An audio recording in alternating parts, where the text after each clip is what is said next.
enti edwuma no enyenko bibia ba eba na patututu enyasa abuhwe na ado danko akofo ado na agro no monim se ebeso pa ye start ye ko no kama enti we Ghana mampani abadechi Dr. Alhaji Mahmoud Baumia ena yete nenka wo kire enhyehyɛ ahodo a Ghana ban eye na wosusu se eno ene kwampa Ghana enam so a yekɔ na ye hyebre ankasa no yetimi akwakofa na yatraso yentoa kaseyebo no eso Ghana mampani dada eye Jerry John Rollins na papa yi akasa de atudwa oyobi a ompefi kura o efi ye ne tan eno no wo kire Ghana fo se Ghana fo sebi ye fin dodo ye ne yehuni kra wasi so hwemu a wode wani to fom pa na tika mu na to wani hwe kuromu a ana nam fom na to wani hwe kuromu a the way Ghana ya ye fin wo ha no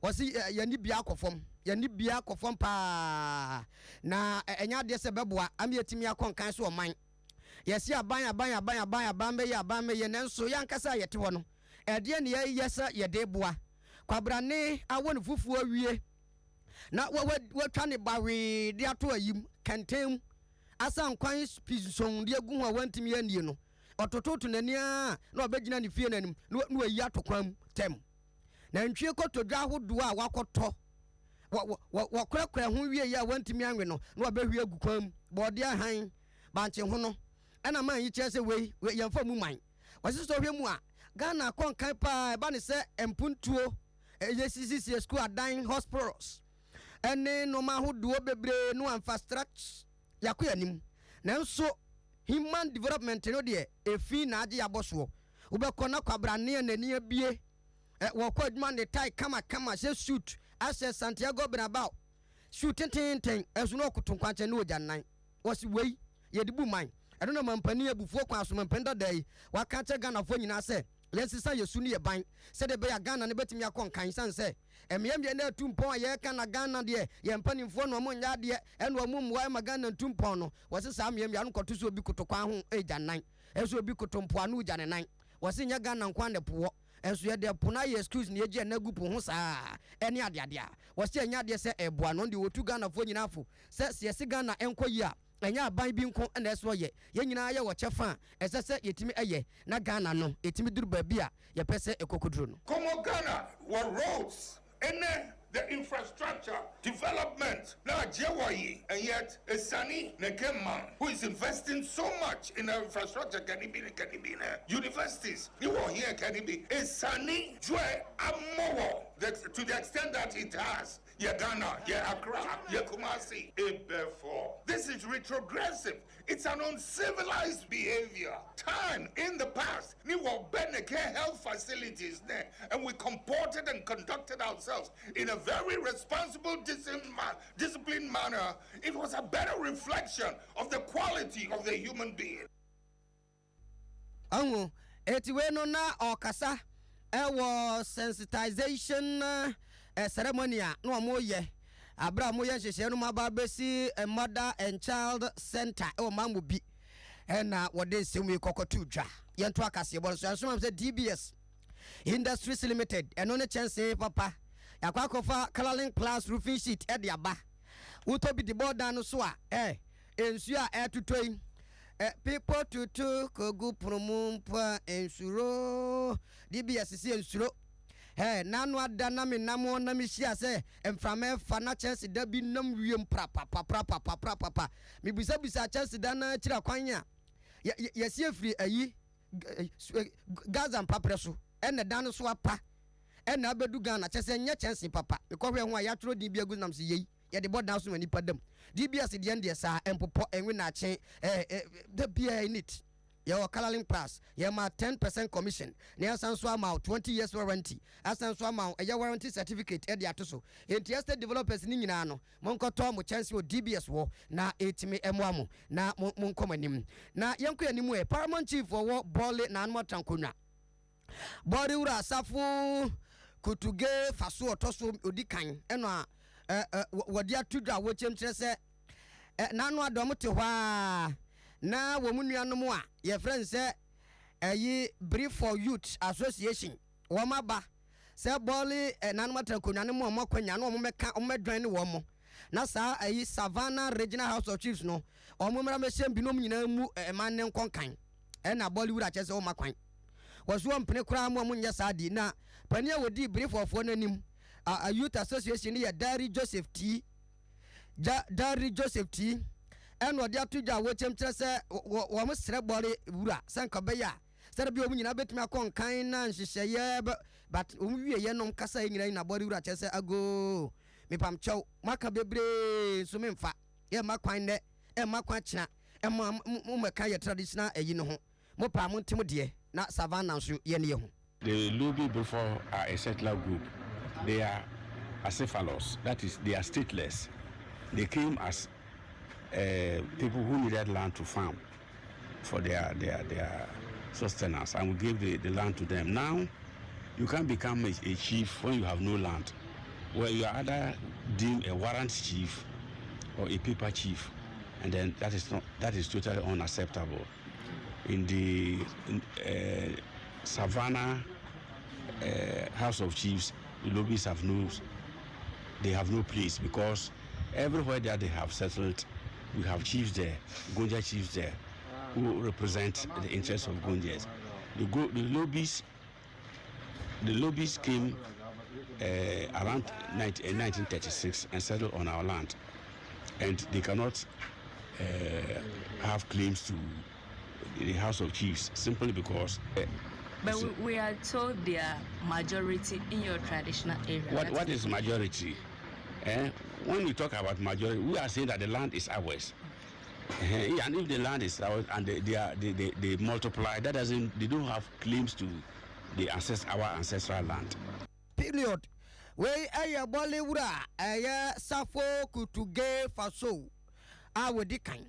Ena what say wa bre wo musa no say chale mo mpa ba bi nkobo mo kese na yanko anim ayi ukopie mu a Tema West ena yese ukopie assembly ho no mu a agric u say assembly bia ya na department na mo hweku ayo so no yeso omo dan omo tim ete sa no manum kete ate se nkonwa esim kiantian bi enti adwumefo ho nyina se ye dunson na mo wasa department wo na abekọ no na trese bi twetwere ban ebi nso efemfam ban ho na bi nso ekotokoto fam nyina nse nkonwa ni ho ena mo ne ba bi atana ne mpo se nkonwa ne bampo edan ne yesi mu ketekete bi o munya ba bi ntana no ena mpanifo de atudu mo sem kire so mo sere pa ekwan mpanifo be fa so mbeboa ama san hyehyɛ no atimi agina ne naso wo mo hwese ombeba ama no ma konkan yi na enei acting director de ma Tema West agric department ne patience aluku ena o chim kire se no kwasem saade we no ha mo pa na we nyina no omo hwehunu se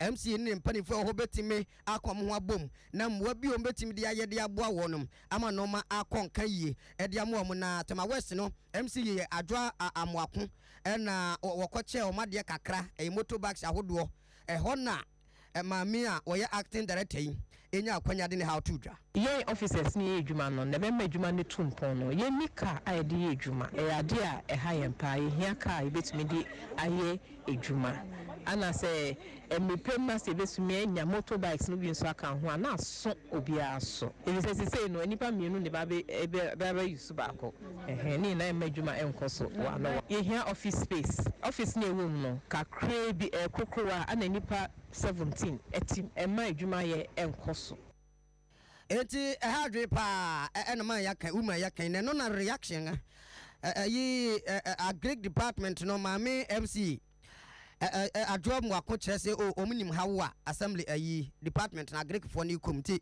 omugusu a yenhyehyɛ ombe ya mom sisia ye ba ye nche obi anum se ye ba ye nche ye gusu a ye twetwetwa ye ho ye akwanya e de amawo mo na omanya ba bi atena ye wasase kakra bi da ye nche ho ye refurbishment se ye siesie ho na omoso enya ba bi a omo be ebetena na emre fatanu no si yetimi enche nyame eboa ye ebesi office complex na ama obi enya ba bi a obetena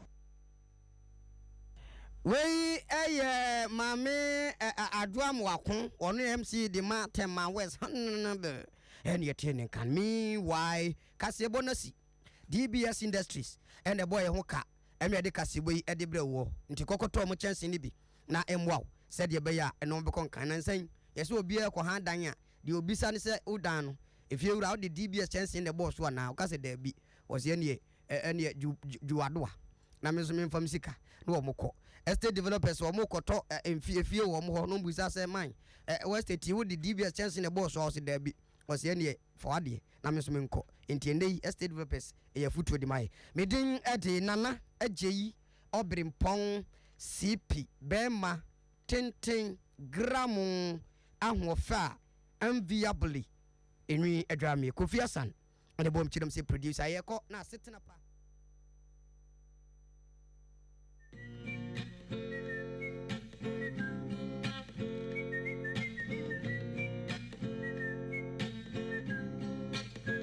Papa driver, man in the hair, me pesemiti Asempa FM. Taxi driver, man in the hair, me pesemiti Asempa FM. Filling station, man in the hair, me pesemiti Asempa FM. Public spot, man in the hair, me pesemiti Asempa FM. Quaristas Moson for Qua Master Prior Honey Honey, Namuti Asempa 94.7 FM. They say a prior, now I just so it will be a fee. Samson will be a Asempa FM with fee BM. Asempa FM. Asempa FM. Heavenly Father, thank you for our nation. Thank you for our leader, the president. We ask that you will strengthen him, comfort him also, and encourage him. Lord, it has been years since we took control of this country to try to lead ourselves forward into prosperity, to establishment, and into good things. Lord, it has not been easy for these 58 years of doing our own leadership and our own management. So now we are asking you for wisdom, because your word says if anyone lacks wisdom, he should ask for wisdom. Wisdom is the principal thing. So we pray for our president. Give him wisdom to overcome the complex and difficult problems and challenges that are in this nation. To overcome the difficulties and the hurdles that prevent development, that prevent good decisions from being taken, that prevent good decisions from being implemented. Give him the wisdom from above. Father, we are looking up to you, because only you can help us. And now we thank you for those in authority, in every sphere, in every department, in every area. Grant them wisdom. And deliver our nation from wicked people in authority. Deliver us from evil men who will sit in places of authority and do evil things. Deliver us from vampires who will drink the blood of the nation and leave nothing behind. Bless our nation with good leaders. And for those that are there now, we thank you that you are helping them and that your grace and your wisdom is given to them to lead us forward into a good and a better situation. We give you thanks for your great wisdom that is now released into this nation in Jesus' name. We don't need amateurs. We must pray in this country that a time will come in the politics of this country that unless you've owned a business before and you paid salary and you build your own house, paid electricity bill, water bill, taxes, and you've owned something, you must not be qualified to run for politics in this country. Because you see, we need people who go into office not for money, but they go into office to help the nation. And one of the reasons why our politics is not working is because most of our politicians, all they do is politics to take off their family. So they can't wait for you to be in office for 4 years before they pay their children's school fees. So they have to find a way and sabotage you. You have to fail so they can come. And when they come, you also have to sabotage them because you also cannot wait. So it's a vicious cycle. And at the end of the day, who is suffering? The nation, the people. We don't need amateurs in leadership. We need seasoned people. We need people who have been through something, who have survived something. And it's the same thing with ministry. It's the same thing with churches. One of my greatest problems is taking amateurs, young guys, whose family nobody have ever sat in a plane before since God said let there be light, and introduce them to Europe. And as soon as they see the snow, the next thing they have to do is to kill me. So they'll never come back to Africa. Amateurs. They eat fufu in the morning, fatijedi in the morning, konkekena in the morning. That means they make it, they live comfortable today at the expense of the future. That is what it means. Corruption. They hoard it. And they don't care. They have to eat in the morning. You see, in this country, I must be honest with you, we spend so much time paying people to talk. We don't pay people to think. If we pay them at all, we don't pay them well. This is what is the problem of this country. All the mature democracies and industrialized countries you've seen, they have always found time to pay people to think and not just to talk. Because every day you get up on your airwaves, what do you hear? Let me tell you, go to Burkina. We are importing vegetables from Burkina. Burkina is getting greener and greener than Ghana is. How many times do you hear people in Burkina knocking their chests and shouting about their achievements and what they are doing? The achievements are being felt because people are thinking about the future of Burkina. People are thinking and interpreting their environment and finding answers to the challenges of their environment. Here, and I keep saying it, in this country, I analyze the politics and make projections 10 years back, 10 years forward to see where Ghana is going to get to. If we do not change and look for think tanks that can sit down to think through our problems as early warning systems, every problem that is known and has been solved in some country will always come to us as a new problem. That's what I mean by paying people to think. All the researchers, go and see Ghanaians outside this country I have met. Go and see what they have been able to do for other countries because those countries are paying them to think. Some of them are not even interested in coming back to Ghana because nobody wants to become part of a talking society. They want a society that acts and achieves results. But who do we glorify? Those who can insult each other on the radio in the morning. Who should take the blame? All of us. Because I keep saying when people say the media goes to do it is not the media. Does the media sleep and just conjure stories? We send the stories to them. Because all this social security, corruption, whatever you are looking at, people are looking for these security outlets because the future is unknown. Who can climb the ropes in Ghana today fairly? Even university admission. People come to their MPs to go and assist them get admission. And when a country degenerates to this level, that politicians are now involved in academic decisions as to who gets admitted, we have a problem. I was in health. I went to interior. I got all the bad press in relation to not allowing these protocol things. People didn't listen. I said, don't worry. One day when you are traveling, you get an accident, and you are sent to the nearest health center, and the only person to decide whether you die or not is a protocol list who went to nursing training with FFF. That is when you get to know why protocol doesn't work anywhere and why the politician should not be taking decisions on matter. Those are unpopular. It made me very unpopular. First of all, you saw how this man stood when he came here. Did you see how he stood before us? My head was down.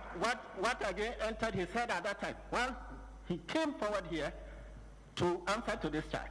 Very last casual. What does he mean? We are sorry. I don't want to say too many things. What I'm stressing is that the authority of this country must be upheld for peace. The ordinary people, the year 20,000, you know, ordinary people sold their small properties and left this country, fled. Look at that. Because of what? Because of what? They are not entitled to sleep peacefully because of people of this kind. 2008, look at the tension. Because of what? People involved in politics, how many are they? How many people run for elections in this country? So that when these things are coming, everybody is panicking, running away, or, worrying, having sleepless nights. These things go on, and we just feel that, it's okay. The state should become anemic before somebody like this. Look at that. Well, let's give him full chance. We'll explain the source of his power over the state of Ghana. He's here. Let him demonstrate the source of his power, because he is very powerful. Can run down the Supreme Court and feel nothing wrong about it. The state of Ghana must bow to him. It's my trouble, my worry. 24 million people should be taken for granted, for a right by a few self-bloated individuals going on, worsening, and everybody should keep quiet. We try to take this, don't mind things, and things are worsening. That is the trouble.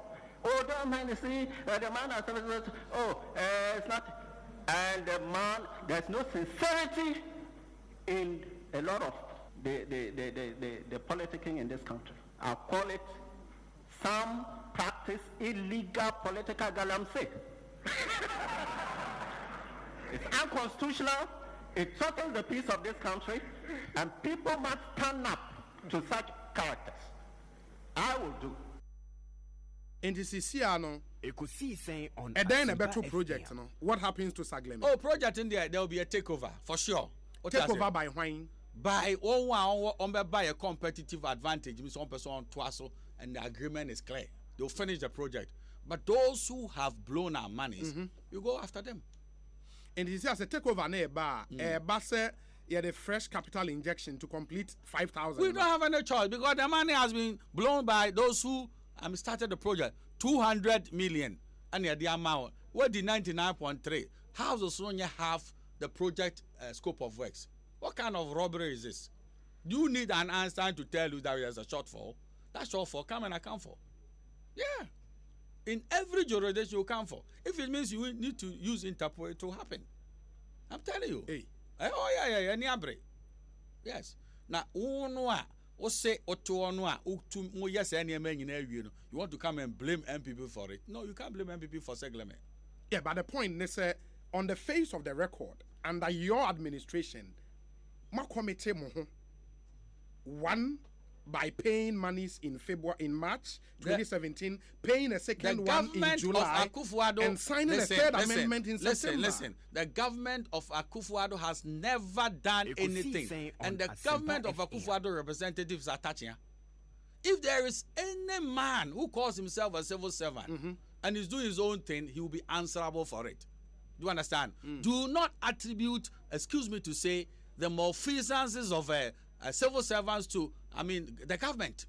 That is why some people will suffer because they were civil servants. And if you want to hallow civil service behavior and attribute it to ministers, I'm afraid then the law is sitting upside down. In March 2017, an amount of $5 million plus US dollars was paid in March 2017. Yes. We are aware of this payment. It has come out in a very pathetic way, sir. Says the blame no fetch without the minister's permission. Without your permission. Oh, Missy, I'm telling you, whether a chief director can sanction the payment. But you are vicariously responsible for the act of a subordinate. No, not criminal offense, vicarious liability. There is nothing like vicarious liability when it comes to men's rank criminality. Me catch us say, "Uko fesika, ekoye boni." When I didn't know, so I see. But for a chief director to sign off $5 million US dollars without your knowledge, honorable. Yes. Then what let Ghana for that? There be Corona Nanya Hoarding and Sro Nyamisuna and many Ghana. This is not my chief director. It's the chief director I came to meet. Yeah, the one you came to meet. But at least he was there as chief director. Unimu say, and when you win elections, yes. December 26th, yes. One signing a management contract over this project. Unimana, Etuya Dubai Phobika. Over Sagleme. Over Sagleme. While AESL was the named, consulting contractors. Can you believe it happened? So, Ghana, you are saying money for. Eti anyama esino and ne attorney general wa yipumako ye didn't need be PP. How long did you work with that chief director? Oh, many Juma until he ended his tenure around I think May or June Mubako. June 2017. Yes. And this payment was made in March 2017. That is what I'm telling you. As at that time, no one take you over the ministry. I was the minister. And I went. Who? Hey, honorable. Someone took Ronwase. What took Ronwase? I say, honorable. What took Ronwase? So what da? No be a without them. No be a say, I didn't now die. But Ghana have one mandate too to go and protect public affairs in your ministry. Only panu so say or cancer was size into Yaka. I'm a minister to. I'm telling you, it's not the panel or back answer. That's what what shows who authorized him to do that, and go and check whether under the rules, yes, a chief director can authorize payment. Aha. And in this case, $5 million. $5 million to boot, and the hands of finance or TI without seeing attached your signature. But in this same document, yes, Honorable, so we share and the first payment, no March the end of say Ziblim the authorization on the 2nd day of June 2017. IPC 13 was paid to the contractor. Who paid? June, the guy was not there. Who paid it? You tell me. I'm telling you, say, Eba, Ode Pakwa or Shahwa, or to me sign BB so uncle to our finance is coming. We'll see. Mami we tape about saying dream ni kata se se ne poya no ye ni tape no so protecting government officials a omo eketi aga na mra so omo ye dream ni kata se se ne poya a police for kata se omo ye sa se no hwehwemu obi bi sa akoti se and this woman has the temerity and the effrontery ono aya tse on tape concealing crimes, corrupt acts on the part of government officials. Ono what the effrontery and the temerity mother Ghana no crasa. That is why two are the Kukurantumi to go on to do their oil.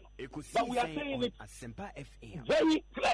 Someone of us will not honor that invitation. The rank and file of the NDC will not allow him to honor that invitation. They are the police, and they will feel some more power. If they want to arrest him in any way, in any case, Onyako police station will be like that. So if they want to arrest him, they know what to do. They should go for an arrest warrant and arrest him. We will come with him. We will go to court with him. We are not scared of anybody in this country. And they cannot intimidate the NDC. Obi.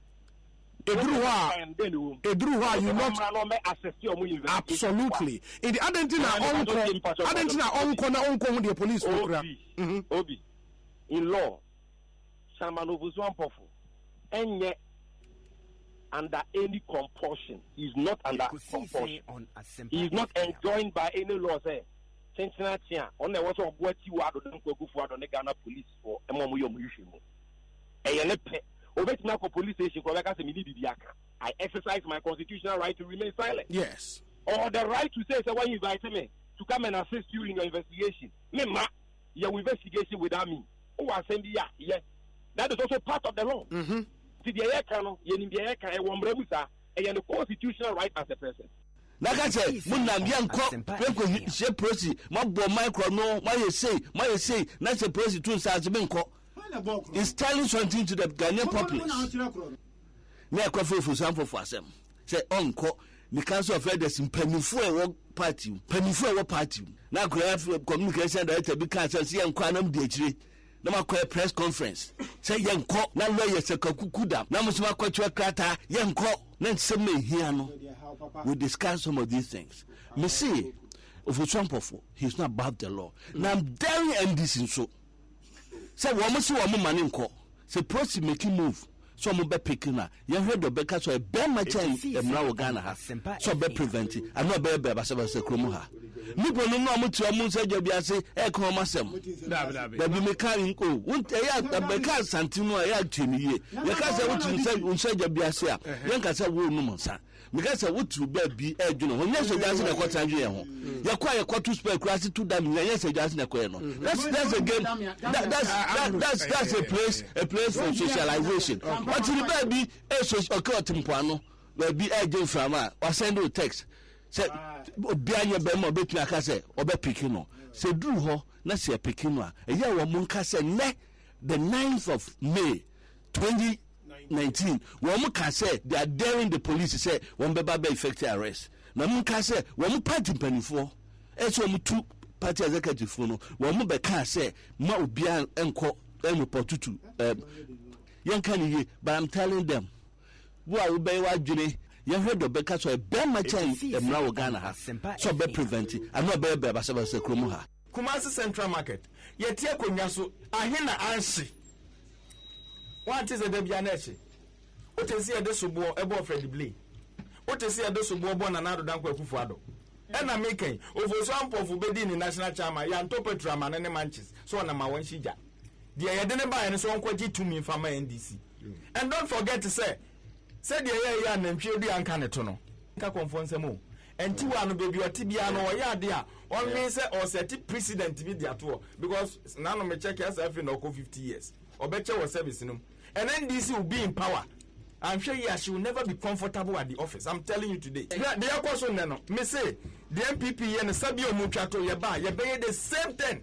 Father for off on and this was said not your almost said the Ghana for someone and another. And Tiansiaba, you pay the Ghana for pay. And this if one Mutifia and a father for and we are 92 for party and we are Guno. Sa 2019 they quite power and day. Father for on your jai. The Omoyan may be about payback. So what is happening now? So we need power what sema. Now shape upon the credibility of the person in question. Once Asempa Fm look at the person in question.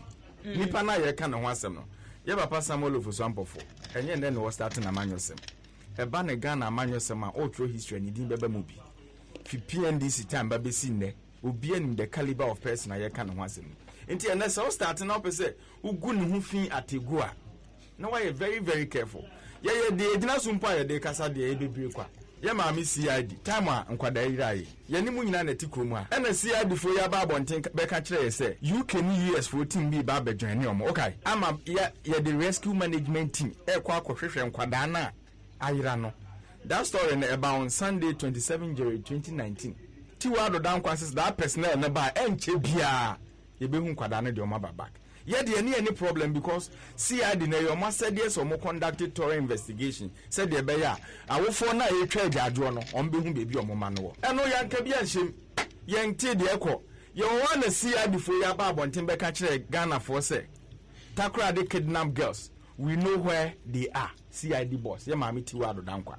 Oh, I will for more come on untum when you be a dinada. Na nkwadano baby omo ho juso problem bia ni hoye ni baby omo. Then at the end of the day anche bia na delegate dey report to Babontin say oh omo so per information omo so nya no e kire se nkwadano omo yesi ade anche netiwa do dankwa ni police here dey be respond say when the catch say ye hu nkwadano so on ground so kra incompetence get some am no ya sake ne da because so utimi din church o my mu kase we nyina say unim baby ankwada no wo da pempo ammo then you come back telling Ghanaians say when they say ankwada no wo amemi nim baby omo wa by then no then na ma ameni na isi so a or the cancer asem no ono akra was say investigating on this very story because you can't come out and claim say you know what about of the case then at the end of the day the same person answer say about Bontin say onim baby omo wo yeah ono no mum ye investigating no announce say ono onim where they are ye investigate some maame no na de ono nim hwe efa ho no ono ye ko investigate. Does it sound?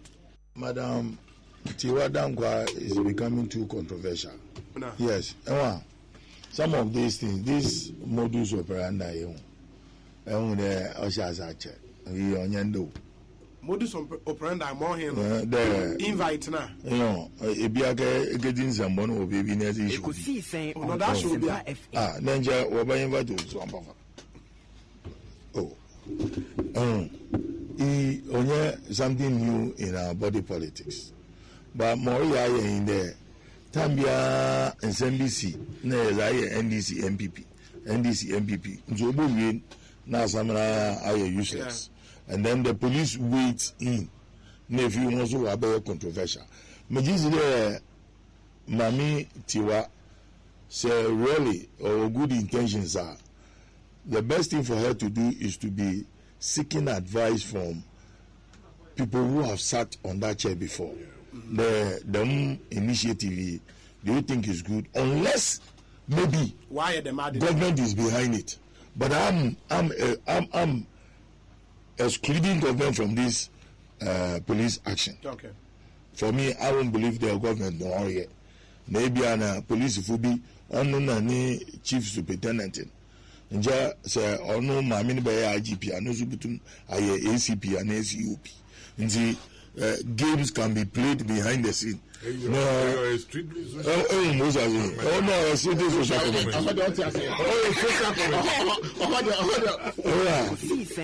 there are so many scenarios, but I think that recently I've listened to Mamin. Oh, for me, I don't see anything wrong with a woman.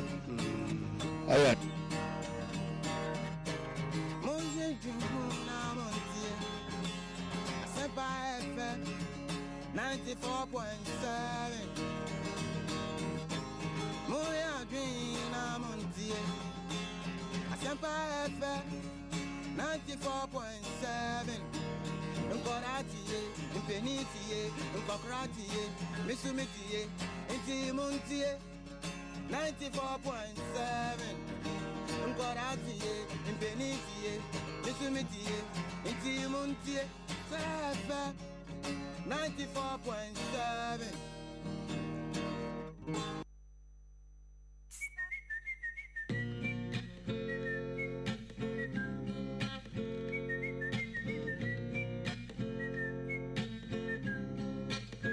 Papa driver, man in the hair, me pesemiti Asempa FM. Taxi driver, man in the hair, me pesemiti Asempa FM. Filling station, man in the hair, me pesemiti Asempa FM. Pop spot, man in the hair, me pesemiti Asempa FM. Quaristas Moson for Qua Master Prior Honey Honey, Namuti Asempa 94.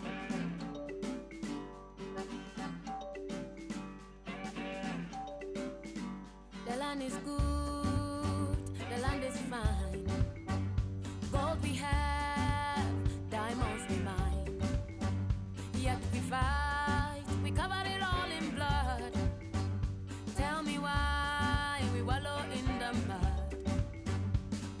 Africa, Africa, Africa, Africa, yeah. Mama Africa, we cry for peace.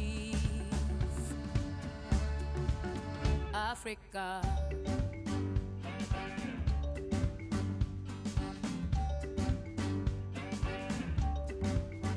The land is good, the land is fine. Gold we have, diamonds we mine. Yet we fight, we covered it all in blood. Tell me why we wallow in the mud. Africa, Africa.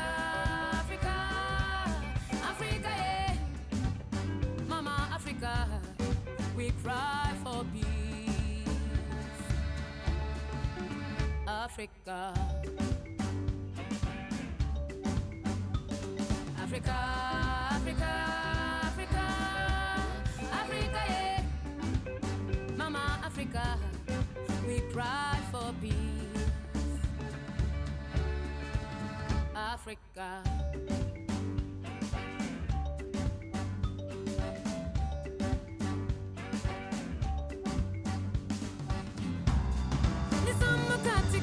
Abusia ha ya Asempa 94.7 FM so yɛde aseda ɛma twediampɔn ɛwɔ bambɔ ya wɔde abɔyɛ ɛne ntotoyɛ ya eguso ɛkɔso ɛnɛ yɛ kotonim abosome ne gya yɛ tɔso edu ɛnwɔtwe afimpino ɛne edu ɛnkron emunie yɛde Kukurantumi dwumadie ɛbrɛ wa na wɔtwe nsɛm ahodo a adi akotene ɛwɔ mayi mu ne ɛbɛma ɔmayi akɔso ɛne ɛdɛkye ɛde ama wo the bonkrata na poso ye de bebre wa no pay na ye wie so a ye ne mpanimfo atwetwen enkomo na ye hwe niema egup no so ene nsem a edi akotene ewo mayi mu a MPP amanyoko no mpanimfo eye mantem ahodo ensia ya wo ba ye wode aka mantem ahodo edu ye wo mayi mu ho no amanyoko no aka nifo ye wo se wode da no ene ho abatwa wode ehyehyɛ so 86 new regions no Buno East wom North East region wom so ena Savannah region wom mako ensia woti region ne ka ho ene empanimfo a wodi MPP amanyoko no animu ho hyehyɛ panimfo de betotopono so ebereba mu a ye bekɔ hɔ no mo na yahwɛ abatro no niema mpanimfo de agu akwan mu ene sɛne niema esi ekro na nabotwi so ye hwɛ ensam wadi akotene ɛwɔ mayi emu a ene atubra ne ye beto dwa sɛ empanimfo akɔhu sɛ obi akrade free amanone ba mayi mu ehun sam ye be ye deje ndisi amanyoko no mpanimfo kokobɔ ye abode ba se o mayi mpanimfo ma wani na honomo na wo mayi sese babi a ye tie babi a ye gina bambo mu no se mpanimfo kase wonu mu ma ho kwan ne mfa tuomra wo mayi mu a emoa nanso enhwehwemu na abotwe no kwa awieye no kodwo opon kroma so na de abetumo se NDC for kra se wo num na de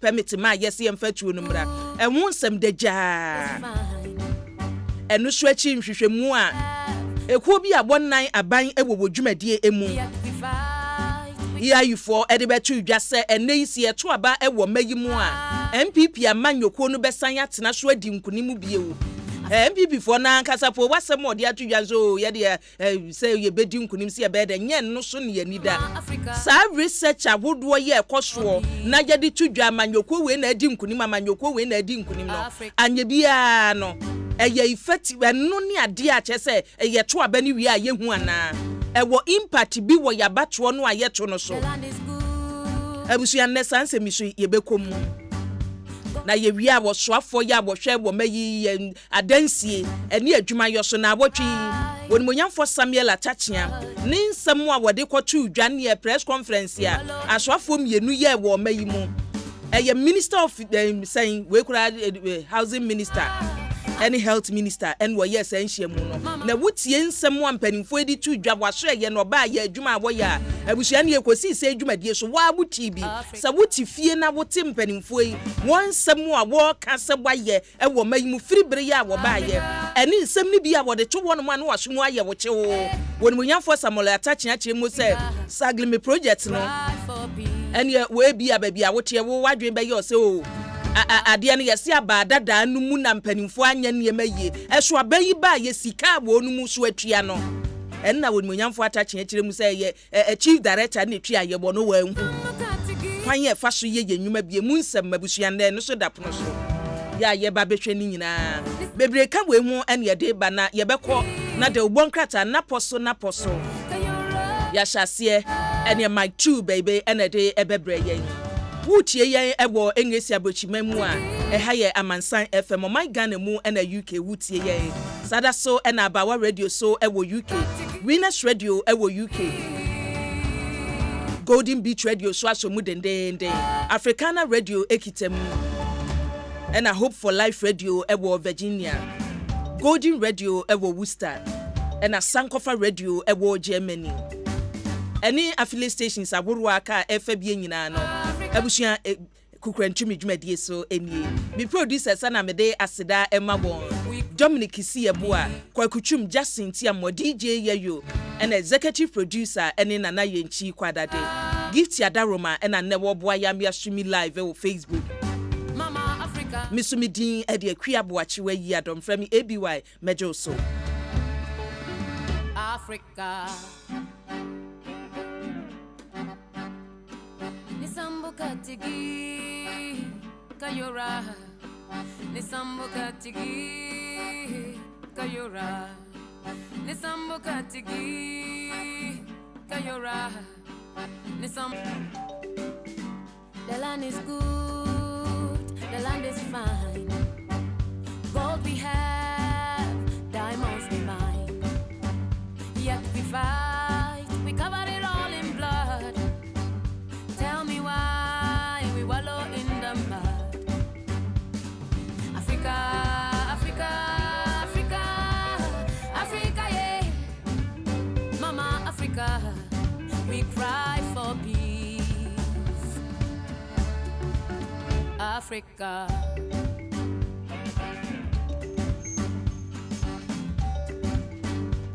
Abusiano nsia abapa hunsima aduonumu enwotwe pepepe Asempa 94.7 FM so enie make say ejedu so aye krado enche ene ejedu bo aprobo okọ aprobo ewo mayimu eniema afudo ya wo hu ye nyina ye ne ejedu ebeto so yankona de ubonkrata ne yemfa enhyase ewo dwumadie emu my two bra boko de awade ya dom ya ho ya pa yeda Yesu ase yeda Yesu ase ade ne twetwen no ya do so we okay me okay ya hwe na de ubonkata ne nsema hodo aba ye chiatefo nyina na ayi spectator de ubokata ni spectator ba mane se mema na aba wo mu aware na mu fam pran rof no afede se etiamra o enti akasai court Accra Circuit Court 5 nanu kude ya and was sentenced Mr. Franklin Nana Acheampong Kukurantumi of 42 years old graphic designer say untia fine 1,800 Ghana cedis ofeli ni wantumi antua pe straight okodam abosome pore miensa ne nyina ne se akofa mpena foforo ne yira wa no onya no enti obroni kano bigamin enti wa bigamin ama sabre de wantua sika ya wa kodam yes awade de ahin bi na no wa na yire no awade a ye koto awade aha ne ho de o asem enti mi na Mrs. Rita Abrokwa ene neti adwam se judge pani ene se wa cheche ni nyina mu kama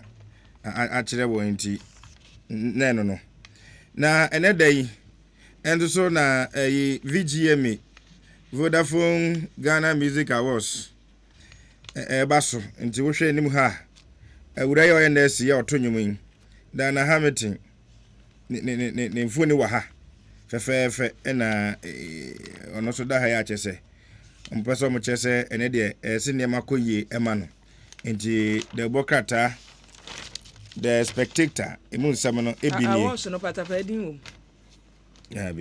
dabi mama ni bi onto nyom wanya dai onto nyom afi no onto nyom ana asa wonto nyom afi onto nyom na scope atoma na ne ye dai anya ne dia eno nya ne dia na so wato fufuru bi so ne atwam se awards no ye hyase last year mama ni bi samoteni okan no adwuma wo ye free last year no January mu aba be si December no ne ya de ahwe ti free last year no wonto nyom one nkrofo na agbogbo nyoma na odide ho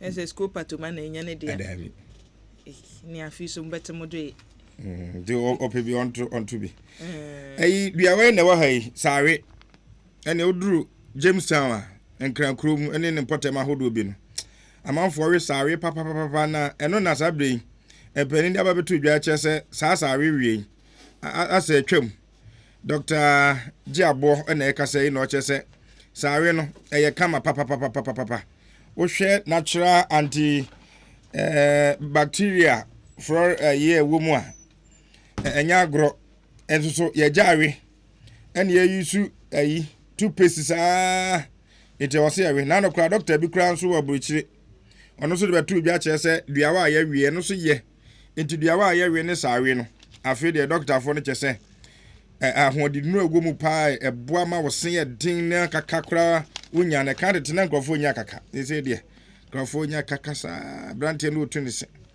enti mo sha se nwe sawe eno na doctor che se kama pa enti ese mo wibi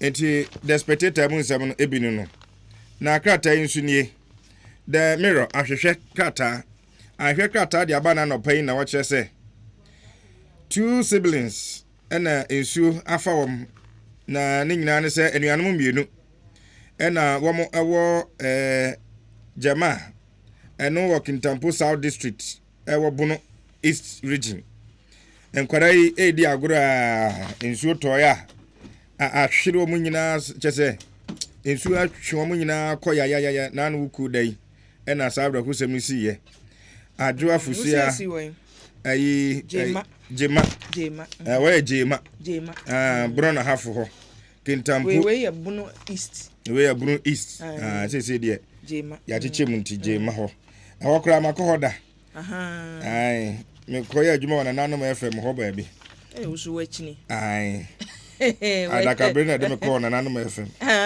na se ho no na nya ayi boss ba me ko na mu ho kakra me ko chi ho kakra hafo ho san ko si man ko radio na me ko chi ho adaka brena no abre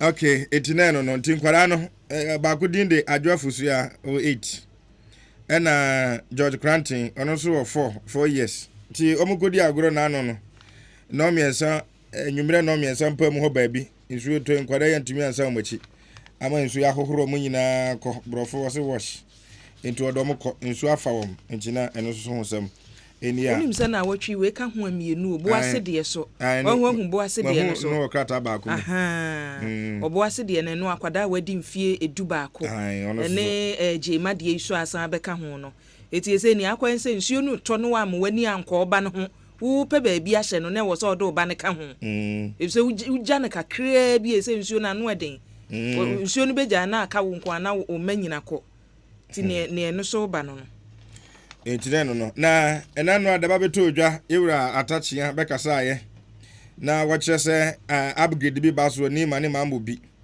kyerɛ sɛ ba be sisi adan ahodoɔ fɛfɛfɛfɛfɛfɛ ɛwɔ hɔ ɛde ama amanfo ɛte hɔ enti we no ɛyɛ miss filling miss frashing ɛne miss filling ne nyinaa ka bom a ɛnya asɛm keto akora enti na ɛyi ni ma na we no ɛdan no ɔmo the whole ayana onu bebu ni nyina sa obebu ni nyina say o si da foforo na wonu mu ba besi wo hono ma say villaggio modern villaggio nti mo to no residence o mo kotena he relocation o mo be ye nhyehyeye na ye de o makọ ba bi foforo na yesi we nti yesi wi a na asan de o maba ye de be che wo mana free sa na mpanimfo ka sa na mpanimfo ka sɛ yesi wi a na de akyɛw na we no mbesi na brosa nti asase no ebeka nkyɛn no na developer na wo be yesa project no wono afa no wo de asisi bi no nso de ateneka sa na tie we yesi aba sika nim on betumi ai enu de mintum kyerɛ ni ma ne ayi sɛ yeso unimo wu anu ahwena ni ma ne ma mo bi ɛne sɛ me nimo wu na sɛ mehwɛ na de no muntumi nye sa wo na project ahodo a aka wura mu ya agro nti ne wayi wasɛm anu kokofodua akɔhwɛ kofodua ya dano kofodua kwankyɛn unze kofodua de nso we wokromo enye na esi hoi mfimfini pa edi sɛ sa na wo ka pa de a kofodua de no wo hɔ asɔkɔyi mampɔn de no so wo hɔ no mo ye ma aban the benefit of the doubt sɛ also be ya and you can know the difference between ye kan ni we ni say ye kan nyina no was government project aban you see affordable housing a government project na we no private developer sa PPP niema ni bi no we kura de jam senior minister ne kasa aban kwen kura ni mu no na say we ye wo bi na ye de adwuma ne hye ne nsa seye obesi ni ma dan wo ho nyina ni mane emamu bi no omo yo no asa bunyi ni bisa o ya ye Thomas nyagidie ne mabu ha ne gidie adin o akuya ni ma hoso ni mamu bi no omo kan sa asem we efiti ne na sa me bɔ pro ho sa o unim sɛ enkroma abreso no o ka ya bakosema wonumu try bi na anye ye sɛ no kura ne ma Medina ba ye Medina asase no mkɔgye ye sɛ yi sa nipa na firo ne ye do makɔ Medina na Medina no asa be kuro foforo eti we no aban we no vima wode kɔ no ye mompaye ma no so mutumi ye de a ye mompaye e bia na yi ayo nyame emre mo kratai ni we ye daily graphic ba ma ne na wo kyerɛ sɛ ɛna no ada secondary ho fisherman enya agrokra na wo se akwai akwakowia ne dua enti dua na akwakowia na fisherman fa akwai bɔ ne kato etwine ne fa krom twifom ɛna enkofo se na fisherman why wase wa wia me dua no ɛwɔ me ye ne dem na wo ye punishment ɛna nkofo ya posifo asutire se da bi fisherman untumi enye saade no nti ye kasa de fisherman ani din de panya ana panya emu bia ɛna akoya ono so ho koka adwam ya kwasi asa na se akɔwie dua nti fisherman panya so ne mu de ne tro ka tro twiri ne na ye kasa nso no posifo gu so o mo hwɛ panya na o ma kyerɛ ne sanse ade o yeye no enye o twi obi o ka to de na botro sa nti na no so ho asɛm enie a daily graphic e de aba na no pay na krata e de aba ayi Ghanaian Times nie na Ghanaian Times ba ma ne na o kye sɛ aposifo ɛna afi emabun a mo wo ayi edin ne den tontokrum edin ne do tontokrum ɛwɔ ayi amanase Amansia West, where Amansia West District, a hona a Tontokrum, Ashanti region, and one similar. Near say a mabuin near pussy for a cabomu, a new pen number, Oma prepra, and also any agro, and Tina, and also so any Tina Yawa de Yan as I say me see. Now, a Libra in Susun or Cocodemu 12 years. Adaya or Cobocrono, or the 21 years. Oye construction libra ena okakodem 12 years ti Kumasi Circuit Court ena edine kwakodem se we maami iPhone ena finisika ena nkeka ho bi odi sika gina no so ena oje ne ho ne manyina Isaac Nsia ena sabiro okum 12 years since dia krono kitu bi wom 12 nti ya microphone prepare kromi bi ayo etina krata edie ebino no nti Ghanaian Times no na Ghanaian Times so ba man ya hodo bebre amampani ena wa hai and violence conflict in Chiriponi say ade bia eye basa ye ene menteme ho ase bia momani si ha ya nti amampani na etu kuruma fui na yakasa nso mantama hodo miensa ena ese accident de road accident o ma record 145 death owu ahodo ma akoma nipa ewu 145 na wase Bono East ena a half region Bono East ena half region eba ye ya otiti ntemu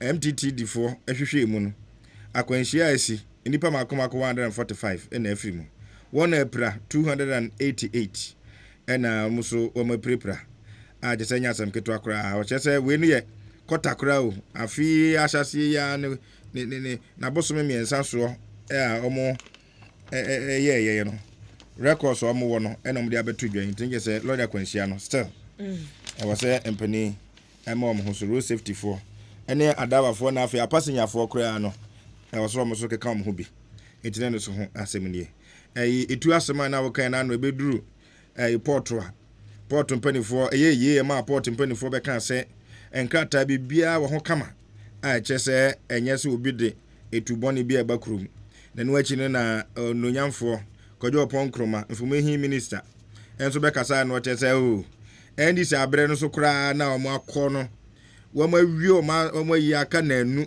ama ye hande over ma na nado danko akufu ado no ena mo mpanifo sign krata se akwai enfanko yitu enkoto etuomra ntina nyom na yeye na atoso ensema asamba ba ho no ene Kukurantumi so obetene nei tina no so ho nsem enie enti daily graphic daily guide emu nsem no ebi edo no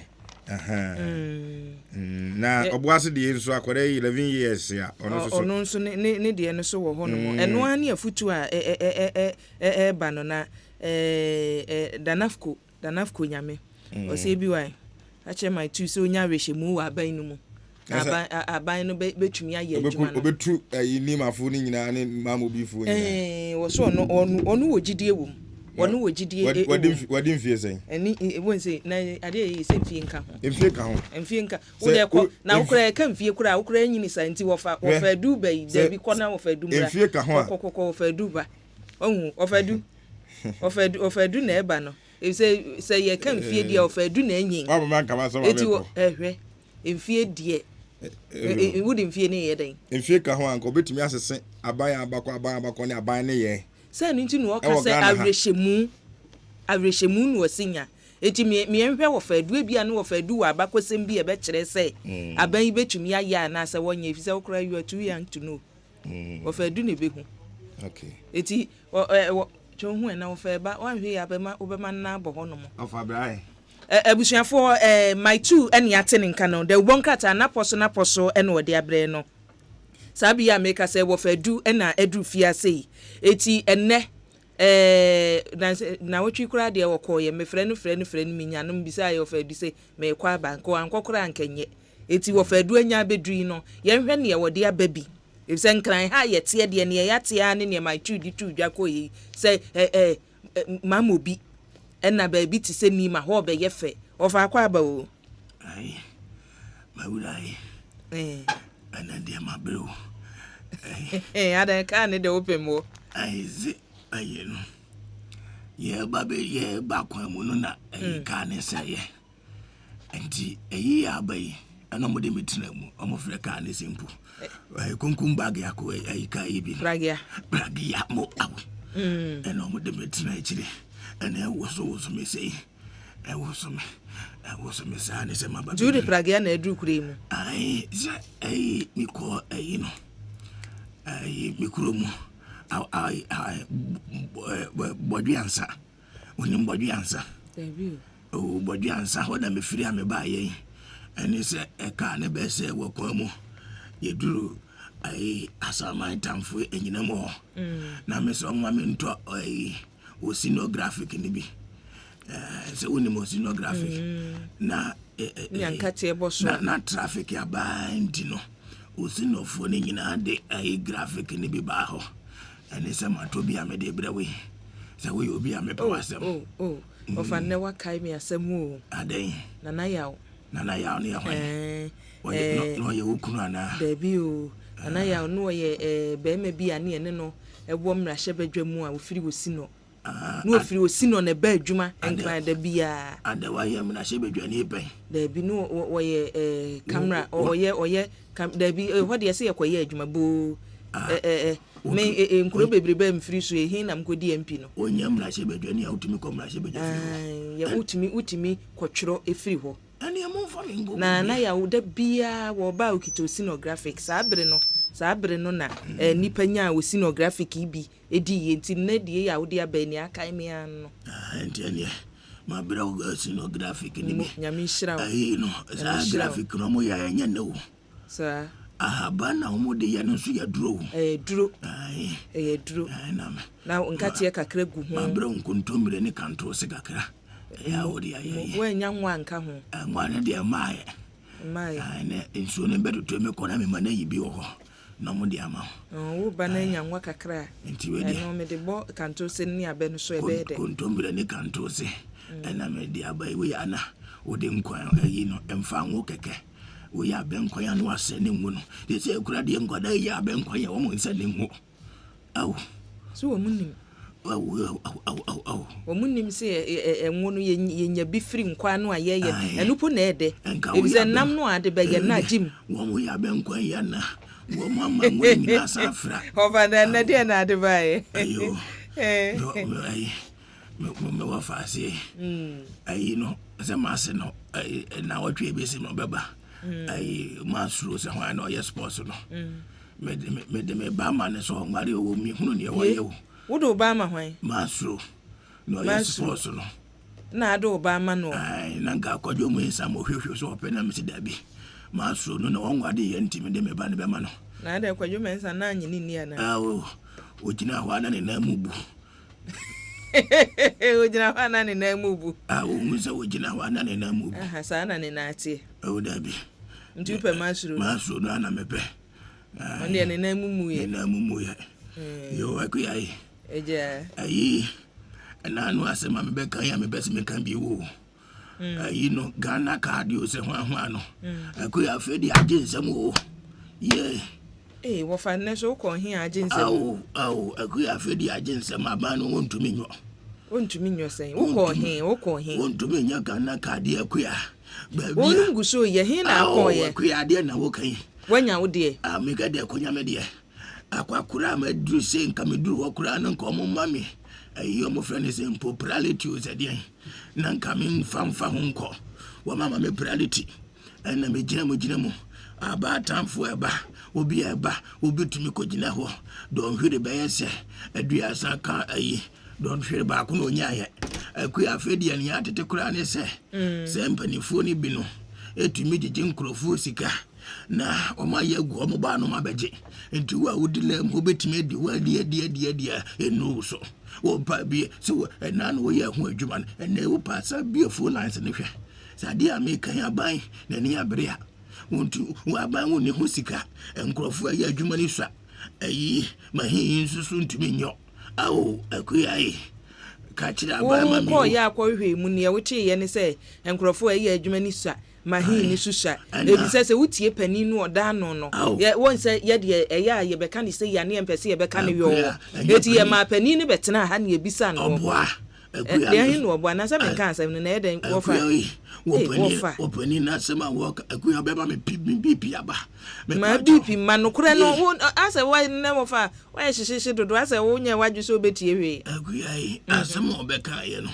wono wo gronso ho ana gronso be onko gronso ho no onko hwese gronso ho te say aw aguyai obetumi akosekete ahomrache enura ena me ka ase me mai mfa me nkono me ensa na modimi na mboso mu ena me koye manya enipa tete ho opani be na wo kaye kuya wo pani kana tefa kana tefa profo wo kire se adwuma no a wo nu mu ye no se ade bi e hyase a ewo enfonso ba ko mienu ya wo nu be fesi nipa ne do so ntini se ne o kan so mo gigi sika no ma ye bi mo de abre wo mu no nipa ne do so ntini ye se o ma no ma ye ma no ma nti wo kɔ na agya no ma no je odie na ye ne ebe nyina awia card no ebi wo no ma na apentem ye se kɔ ade akye abegye no nche se wo nu gigi sika ye de mo atena ha se monya munka sama wo mai opani ne de obeba be defend ne hu akuai aya won ko gronso ho o mane nko gronso ho ne e ko ye ko hu ye ne se ye wasi ebisam ani wo kire ye mu se sei na asem ne tie ne tie sei mo bi nko sekete nko da Ghana card hu ko men ko sekete aya ba ne ye beto akuai me se ka kire wo mu me de enchena me ko wen kiri ma se mo akuia eni pebre ni pe bufa so wo mu gina wiemu ebi nya konwa kurantena so akuai na nti se woni me se wa ma number enka na mama konwa enka bi kura nsuo kura mpo no na nka Ghana card fu emu ato nsuo ya ipia wotai obi to na sukomo de na kura na wade obi akotena wo do ahwire nsia afedi enko mu aduane ni wo Ghana card ho se nipa no ekɔ a wache nti ye mani nsuo no nsuo se wo na wache ye mamu nsuo no enka ye kɔ ye ena ye tumi enkwakura te se me kɔ na kɔhwɛ me de wafo ene enkwakura te se me abatamfo abemfo na se wo yenya konwa mpontena so wo wie hye na wo ya na nkrof ayi wo se ba bi wo ha wo kɔ a ebi wo inside ne bi wo abonten ebi tumi gibu ne wo mu wura mu aw akuya gronso ho no apani no nko wo se fe ne sei atade atefa nko ho no no ankasa nko no nkohwe ena no ada kura ye se ayi o mampani atena ye kase ye hoi enye kasre na me kan wo ba ko no jubiri wo se hwan ho no e wo kura mpo wo ma amre ho asem mini odi di akire ofa enti no mun kan kire ofa tefa se me wo fa se no atefa mini mo busuafo ayi omo ayi atefa pani no menene ko sanseben mini mu no o ya makwada ka kire ne so no akasa nko gronso ho no nko hwe bre ankrofo bre odi ameko na odi o se wabeka se ne wagie dia afai akuya o se atefa beka se ma kire no wagie dia Ghana fo ekọ ho na wo mo bre nka odi amoma wo mo pie wota keke na wo mo nom nya ahoden trans ntwen Ghana kadi obi anya bi na nkrofo tititi ho onko gronso ho aw ga ayika kre yo meko ya se e bia be si dan mai ni ma mo be fo wo ayo ani ase asem papa ai abanye no ho no me si dan mfama wo wo hu ni se aba no ebetum de nani adi akira hwa amana yeyi se ni aban sika di aban obi da bi we nya aba sika we ya nkurankura na ebeye nkurankura nyuma ni bi no yo ani ayate we so yesi a wo fe yesi adi chekwa wo yɛde kyɛkwa yɛde kyɛkwa nti no yɛtuwa ne ɔde ne sika ne baeɛ no ɔbɛyɛ de ama ne nsa aka sɛ yɛtu nnipa no a yɛde asase no nyɛ ne nyina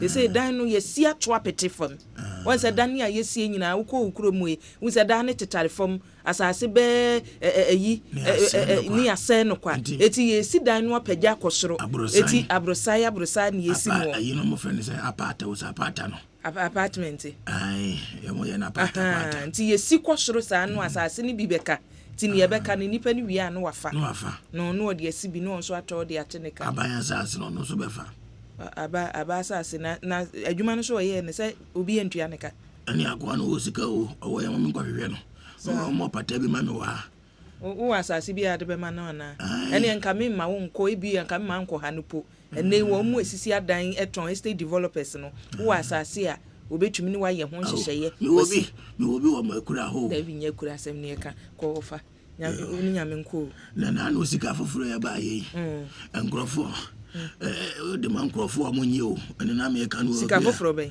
ne aba yi ne ebi ogifo de aban ayo yase o fa de bi atade ne anye ayi etiamra wo sɛ yɛde wo man sika bɛtɔ ade na obi bɛka sɛ wɔnyɛ yo wɔyɛ afa no ko process ayi fa na me de na ɛkɔ ɛna no ada ayi fue bank na wo man so anwatwe so ya police station wa na atie ko hɔ na kɔbɔ mama ne yɛbɛti nipa no ntimi nkan ma hin na kan sika no wo mo se ntimi nkan bank fo ni se sika fo bank banya bank opa fere obi na bisa ne se machine no tumi kan sika na aba foforo na ano enye me na mo nyina se metietie nsam kura di biba sika no omo se afede agye se omo ko bopin bi o se de ansa na bank fo na tumi akan we ya se mbapa yɛda se wakan die ebedi akyire sɛ ne ebiribia wo ka na agya yɛdi akyire ni ahwɛ sɛ ne nneɛma si kɔ no ɛnɛ so abusua ne wɔfade abetu no ɛno no yɛgu so ɛha yɛ Asempa 94.7 FM so Kukurantumi dwumadie so enie efi sabe ekopem se nondu ebebo no yeguso ya yede ensemi ebreo yebekɔ na ye interviews ahoro ye bo se ye no ye ne mpanimfo ahyase ne mpanimfo ahyase na Wilberforce Kwadwo Abuaje se ne ya wopɛ bia frɛ ne saa na Ghana card ne de Ghana card saa so na ebekɔ no sada so na ohene sakso de ye ode abose France and ebi wa mehwɛ mu efri anopai mehwɛ mu pa Alhaji Yusuf say bukom inside Accra na me wona me mimisa asem ebi wa bukom so no ɛwɔ nkranfimfino na wohwɛ sɛ ne ɛwɔ no mu sitie na yɛse ɛnei mpanimfo se wɔ no mu siesie baabi ti sɛ mamobi ne nima yɛmfa bukom so nka ho bukom so yeyi nipa no efiri oni esiesie wo bia ɛwɔ so ɛbɛɛfɛ wɔn so ne de yɛ ɔde aban no Stephen Arthur so ɛde enie wɔso wɔfa hia jensinti papa bi wa momani bi anantwiwa so ɛde yɛ abɔde aba eni Germany ɛne wɔde efiri ɔsɛ bi wa mehwɛ mo papa ɛnɛ anopai abusua yegu so wadwenkyɛ no betumi ɛde bi afa Asempa 94.7 FM live on Facebook ɛna akua boakyewa yi adom on Facebook so betumi ɛde adwenkyɛ ni bi afa hɔ no mo danafko nyame se sɛ udi sika ma obi no kasa wonyi a etiamra yebetumi ede no afa emra kwa so success case senya so ede eni wose bi wai NDC amanyoko na toda wonum esuban ene niema bi a woye no wo so otwa so if say aban no bɔ ne ho mmɔden so obɛboa ma ɔman na atumi akɔso so ɛtɔda na uti ɔmo a ase bibi aban ne bebia no enye wo fɛ kwasi prempe bonsu say ebi wa mehwɛ free Massachusetts USA manimu na mewɔ Lola Smith or say nice one abusia na yensam wa de topono so ne yahwɛ no ɛdɔɔso medical edi ato wanim say interviews no yɛbɛkɔ na ya bi ahwɛ sɛ ne eniema esi kɔso de efiri hɔ no mo enkyɛ yɛbɛkɔ ahoma no so na yatoa so afiri hɔ no mo yɛne Ibad Ibrahim entoa so ebo dwumadi a yedi eso maameti wa ansɛm no de abusua eguso a ehuru so emu ensɛm sɛne esi etie na security experts no dodoɔ no a na wɔnum de ensɛm bi atudwa ɛfa maameti wa ensɛm a wɔde bɛtu dwa fa takrade enkwada no ho ebi deɛ ɔmo de aba ne sɛ kwan ya maame ti wa fa so di kan di asɛm no bɛtu dwa ɛka sɛ o nkwadaa no baabi a wɔwɔ no yɛhu wɔn yɛgu so bɔ mmɔden asɛ yɛbɛtumi ɛde wɔn mu ama w'abusuafoɔ na akyire ni yɛwɔ saa de ba yɛ ne sɛ o no wɔka na abusuafoɔ a wɔn mma yera no wɔde nkuranhyɛ na no wɔde ɛma wɔn na ebi pa call for the resignation sɛ wɔn fɛ n'adwuma nto hɔ no mo ebi so kyerɛ sɛ n'adwuma na wɔyɛ na Ibrahim Medina no aba betum. Ibad, good morning. Good morning, Obapa, and Pom to say. Adom Boko, na so e. Bibia Boko. Yo, maami ti wan semi a ene wode wano betum eni ebisa se ensem no de bebre aba na ebi kan se wobi a woye CID boss ene baabi a wode Ghana fo ne namo no ebe ya nkan dibre no wonfa nto ho no mo bambo mu no wafom. Ibad wo se de na wo ka fa ho. Enidium, say, oh my Ghana had there Asempa Ba na nipa bebre adwen say ye no or harry coin so a pamo penimobia and no never solve it a problem no. But in this case no, obi enter me example ba kwa as delicate as the case as CID penimo FSUCC. Number one, kidnapping a bibia bibi fufro. Edi mine ne toso mienu se omo aya kidnap omo no anka ebi abroni bi na ya kidnap na oye bema anka nya sembia nanso emaiwa totofe was omo ye vulnerable group into the emotional element, the humanitarian element, the national crisis element ni ne keka hono ama takrade kidnapping case way ayesronko. If I should even be confident to say this, maybe it has been the most challenging case CID pursue. In a situation like this, na onyankopon aye ya fufi, na oba time, ene CID boss, obia ene tema, ene abadaye, edema enkwada, to say oba. I don't think deliberately, ma tiwa be pesa obe babonting, aka bibia or ede yaw ebeko ebusuafo akomem nti fundamentally yes of course wafum o share international standards when you are dealing with a kidnapping case no MPP niema no ye no okukuem omba abonten ye ne bambo nkoko wo Ghana ne amano ni nyina edi nkita ho America ni any problem be to say abducting na ya kidnapping na want to say FBI director ba bontin aka say me kasi na me da reshi money gidi ahye ne boots omo nipa kro ne busuamu FBI director or CIA director ni ne keka and from a security communications point of view I think Matiwa could have done better but I don't think say if it's me ejina we so aka say ma me no yempamino oba your permanent is here.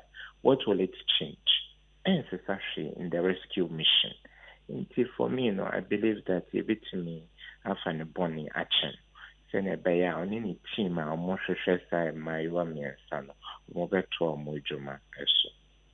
Wan kasa won kasa emu no ibad wagye atumu sɛ kwan a maami afa so ayɛ n'adwuma no wo hu ne sɛ emfonsuo wɔ mu emfonsuo wɔ mu no Ghana ha say no sɛ yɛ mfonsuo na nipa ne ntumi nsi fam ana sɛ ne ɛwo kan mfonsuo wɔ mu nti ɛno a ne sɛ wayɛ mfonsuo wɔntena wɔnto na adwuma so saa na aka no we a unique case me de madwuma ɛyɛ emfato ho a o producer woni no any mo team production team a planning mo show ya mo ye nipa along the line and from so be by on to me can say producer say and come read the way mano efom ye enti yemfre opinion kwesutrum say empama me we don't operate a perfect system and pimpi obinya debre bi na wenya side debre no from a political point of view and amanyo seminti na wenya side debre na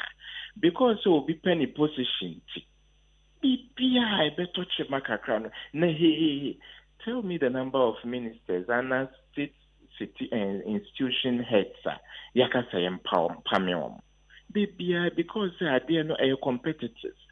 position a wo mo sese no nipa bɛyɛ dodoɔ bebree ɛpɛ position nti dan people are looking for mistake a wɔbɛyɛ nti na mmɛmɛ sɛ yɛnkyekyere ɔman saa wɔyɔnko nyɛ saa position saa debrɛ bi a ɔde som ɔman no a yɛmmoa no sɛnea ɛbɛyɛ a nipa korɔ no bɛwɔ kwan tenene so all the time. But ne say, oh, GMPC penimu wako akokasi, we penimu wako mumpo GJ penimumpo ibimu say ankamo pameno in the last election. So let's not concentrate too much on the negativity no. Yeah, she ni pani positive no. Mamen wahede throughout her tenure as CID boss. What chucky some successes.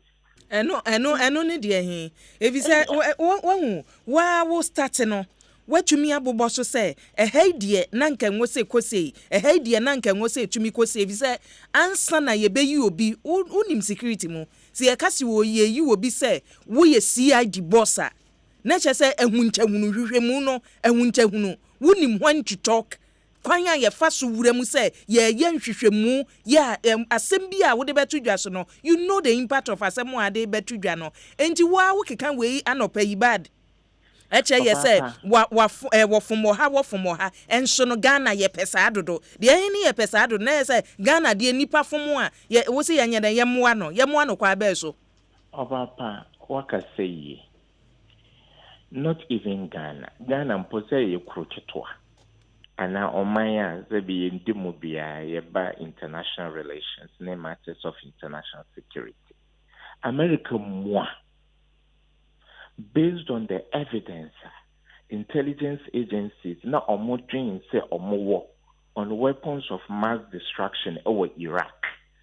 America are buying agent so echo kun over Iraq or mukun or minor emamping.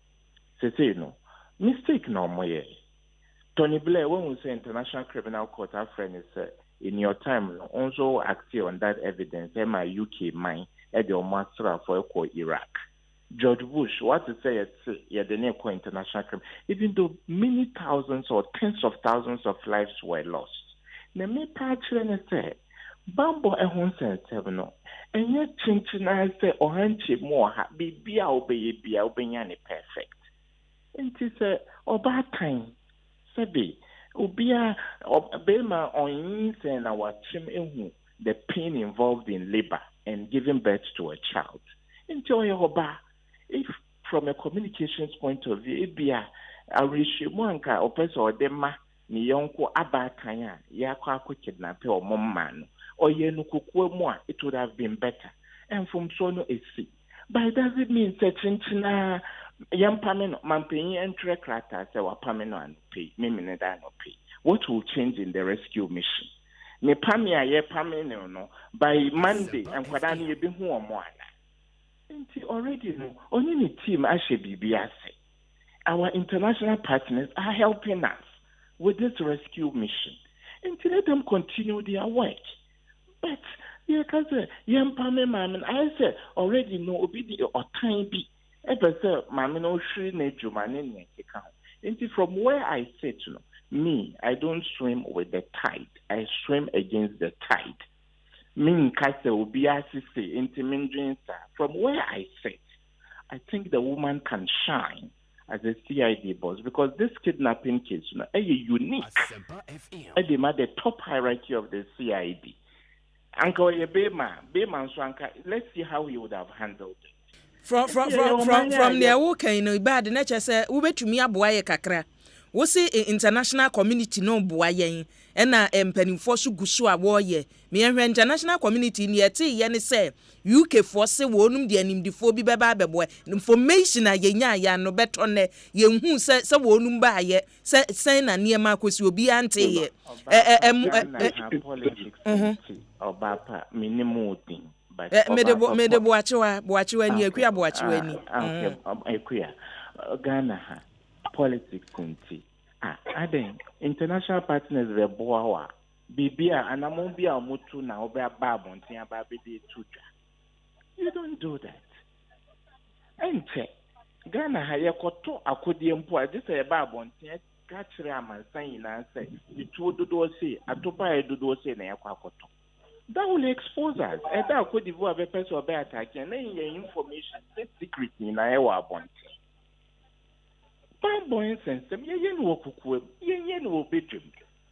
And see, at the end of Omashas, kakran, and yet Chani can say, Omaba, international partners have been buying within 1 week, your mamma report. Timemufo, I was saying, you must say, and send me be a classified.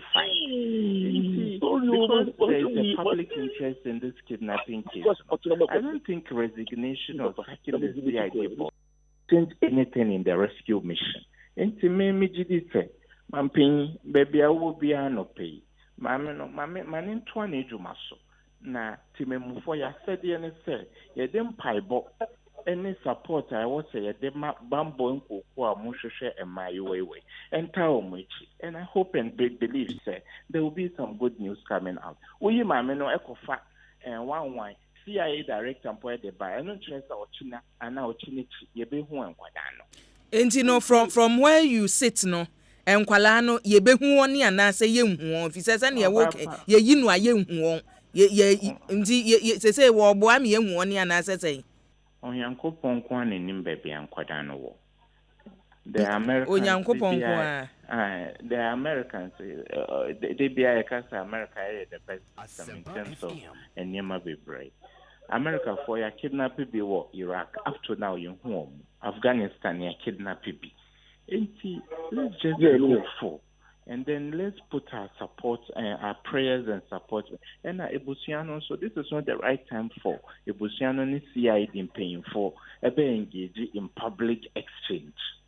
There be. Let's na wo hwe kwan a ibad wo hwe kwan a mpanimfo a wonum wo ka se omo ni CID fo enwo se wo mo debate on na ne wo kan kwan a CID fo fa so ene abusuan na di wa asem we hu no ne kwa so no me say the best way to say ebia me mame Matthew CID boss bitimi aba bontin aka say me kasa say ni say no mafom ebusuano ne Ghana fo ina mo fancheme na mene me team eguso a ye hwehwe nkoda ye wa ratio mo say be hu wo mo and she can apologize but knocking on the door of the president.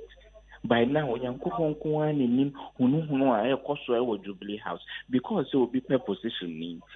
You to situate this in both a professional and political point of view. Say there are bad people out there who want you, baby, I would see to lose your job. And to form we can't stand on that and say it won't help the rescue mission in any way. Yeah, that's it. Bad. Abusia Ebad Ibrahim meye obi a efa bambo mu no wasua de ewo mu enimu yenko lawyer Asempa so ene lawyer ni ba akoya ebase ye boa ne edi asem ama nipa wo mayimu etodo no ankasa pose magia atome nso meye ye misa lawyer se abusua ya sese won sunu gujemu no de na obetumi aye. Lawyer, good morning. Me morning me jemuso na me chia motifu ni anope etiefo so je so pa na anope ye frɛ wo a enye bone chakra de nkwada yi nsɛm no a na yeguso a ye hwɛ kwan ye betumi afa so abusua no empempenso adudie na wonum betumi ayo edi ewo mu ene the call for mamiti one resignation e bi kan o na mmoa ne enko abusua no na anope me pese ye de ye ni hwɛ wo no mo die na abusua no betumi aye. I think say abusua no in the first place, no, almost committee a lot of blunders. Say Tiwa is should resign. Almost someone resign. Abusunya ko resign or resign as what? Or resign. Because they also are a contributing factor. And I'm the idea the politics are fra. Na leads to be resignation.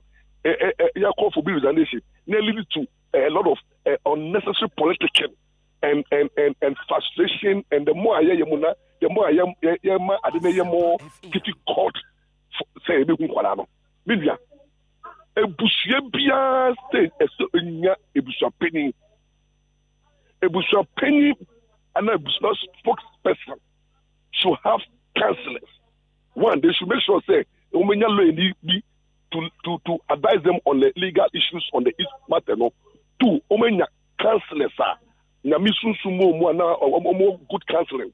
And of omenya obi tell their security experts ibada women also they can seek opinion. Then they present a very powerful petition. And now be the money the security agencies no ebenya kita so any public outburst, any frustration, any name calling, and I ever to any to the state say you ever move past the big so. What are you talking about?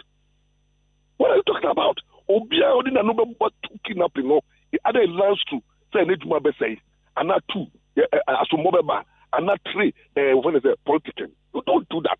As we speak. This issue are led to also the impact. Family not ready to assault him. Assault him because back on Kabeka say, who also people will be put in so. 2, it has led to the CID boss a call for his resignation. 1 issue.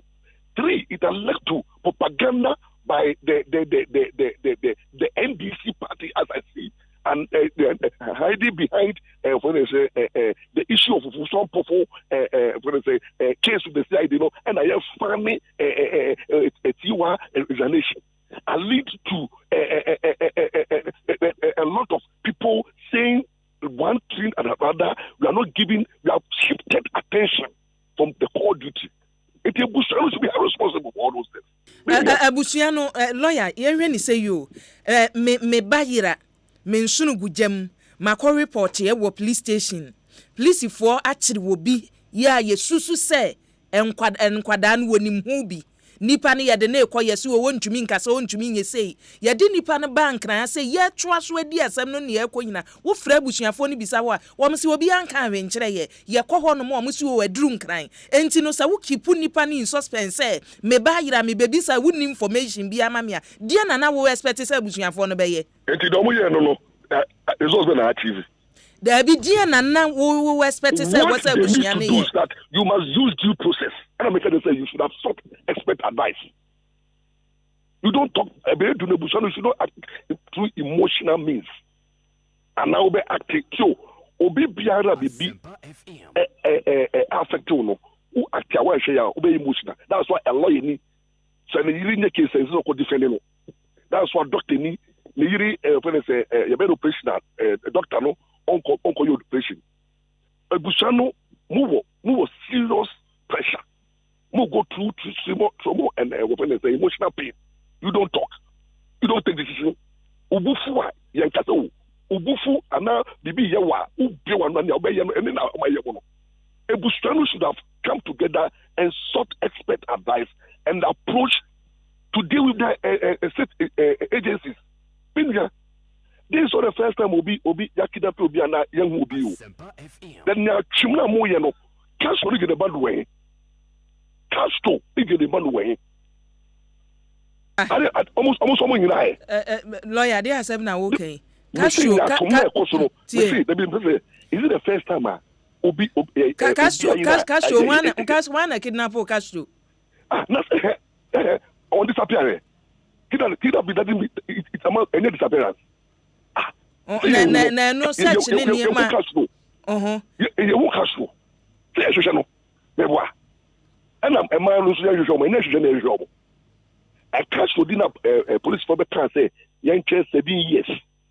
Then I'm Mundia for more cow. Some of Muko eating. Then other politicians they are quiet. Then the society, everybody is quiet, waiting for 7 years. Now nobody's talking about Castro, mother, Castro, Genabadu parents. No, why it's normal. Meanwhile, only Mamma for Yakidna Poma. And the boom on a daily basis, people are for you. City roads it comes up to him. And then when Banama when you say BBI, I have 2 extraordinary beer, and Fediano Nabel Hypina, at least to talk. And you know from your work and not as a lawyer, who say is serious to be a serious, man. I am serious, but Amanda is too much. I have time. Ne tiny say nipa yira ye boami ahwe ne tindia hin na etan bo mu ne tiny say mo deport sabaruremu ne tiny say mo person obi tuma bono ne tiny say mo kasa mo be bo obi be di asotro ni tan say ya so na ye obia chi no so bo obia ka de ka. Nobody is focusing on how do we get the children. Because abedani obi kan ye and what can ye na the focus. Say the more important thing is say how do we get me from so obia committee blanda one of the everybody be able to translation capacity be resign. Enti lawyer ye was state institution ya did tumi amabon assign duties adwuma e was say state institutions ne ye bi ni CID say asem ya abai mu na mu ye nhwehwemu ama ne ma atumi akoso eti hwe the first information yes CID boss ba ye wode ba ye second one or granting interview so wode ebetu dwa sese wo ba bia wani hwe no wo de ohun ne se nipa no e wo se wo onum boa na wotumi be ka kire abusuan ne se oh ye hu woni awie ye nhihye ye bi ebetumi na ye de omomoni omabusuan atumi de omo ama wono no sa be ka se na me kan bibi di ahye nkura ne keke wono no mfom ye abusuan ne momu na se wani hwe wono mo on fom papa ye kiwa me ya se obi no kasa ye benye no so kasa explanation the ba second one no ene na me di no yaw o PR minia sa me kase minim be obi wa ene nchema ene nchese makotinu rescue no obetumi ku be bia lawyer power as to when obetumi lawyer power is different ball game together it is so be kase onim be bia kwara no wona then say the second step is how do you rescue them. What I say, but we say I drink money now. We went to money. Mama no young person no. Mama no before kidnapping issue na bano. There is a targeting society. Be media house target. Any politician's target. Tiwa. Any kidnapping we do. Tiwa must go start here and then. What I say, enti the mama say me buy ya say me ogo ba ko peno. Na indirectly no kano all patron o ma is but patron. The German also need to shift attention for Kuala Lumpur. And a petition on social media should resign. You have a problem on me, Papa. You have a problem because you're trying to be in these instances. There are no prolonging the team more. Because we are dividing the nation into two. Say, we want Tiwa, anti-Tiwa, and pro-Tiwa.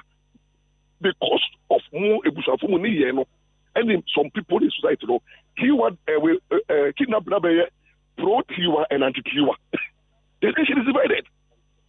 It is a mimic. How do people sympathize? Can you imagine those who love Tiwa will be angry with the family? They'll be mad. They say, "I'm not this either." No, be the wild to say, and they have episode ended the career. What are you talking about? What are you talking about? Huh? Obi na kana say, "You would be a okulebu." Okulebu. Now be what Dr. Shewdin sa no the police institutions, they are remaining focused, but the criticism and distraction is becoming too much. The criticism still who over criticize OP not out of love. Meaning about you can criticize you out of love. It's not about reproach or you be at or you're all knowing, but it's a bit constructively. With Akumapa anymore. And will be so criticizing what damage you in him. And you know that's how the society become now. You almost cast a tiwa and yadiano. Now, you almost say what comes on. If I come in the everything, they come only the Pacomi in the hour. Make a joke the Pacomi in the hour. A year way, Christian cancer, friend say, boss, what friend say. Asempa FM. What friend say? Christian cancer, boss, they're here. There here also for opuni from Pona Ken. Na oba afuma wako grant interview say mama Tiwa no enya Greek no kan here enya Greek can you imagine the chickiness na lawyer so wunim ne agina so ma asofo kan asem no say asem wa ma mitiwa akokan ye say ono no ne odi kan ye no ya ante na se amanfo agina no asibone and wo kasa asem no a wo kan sa abere na ebrofo na kan ye enye Greek good but you see chicky Eye chiki. As also funwa. Na therefore there's a tiwa krakai no. Ma be chiki mo no. Sai nyame ma ye ne chiki be yi. Also for people no on go food da won ne ministry buda. Na bra bono oye angel. It is so sebe so for so ko deep no bi obi so for mo obi akasam. Na be kasa who is sorted by say one can Greek. Obi as like ti wanya kwala o. Mo ke police ti wanya kwala. The position no kra no. E say ni di ni bu ma. Etu yo bo so person bu a. Di ka bu because obi a senior officer. Why am I fancy? I don't think it's a chairman me kuku de nessa. The bufu. Obu de ntimi mfume. Me. A senior officer akoto governor also for Bekasa. So to form no. And no wonder. And then I saw for no Casano. Almost problem. And to me, that we just so proud to say, Montoy and Was, equally, every moment.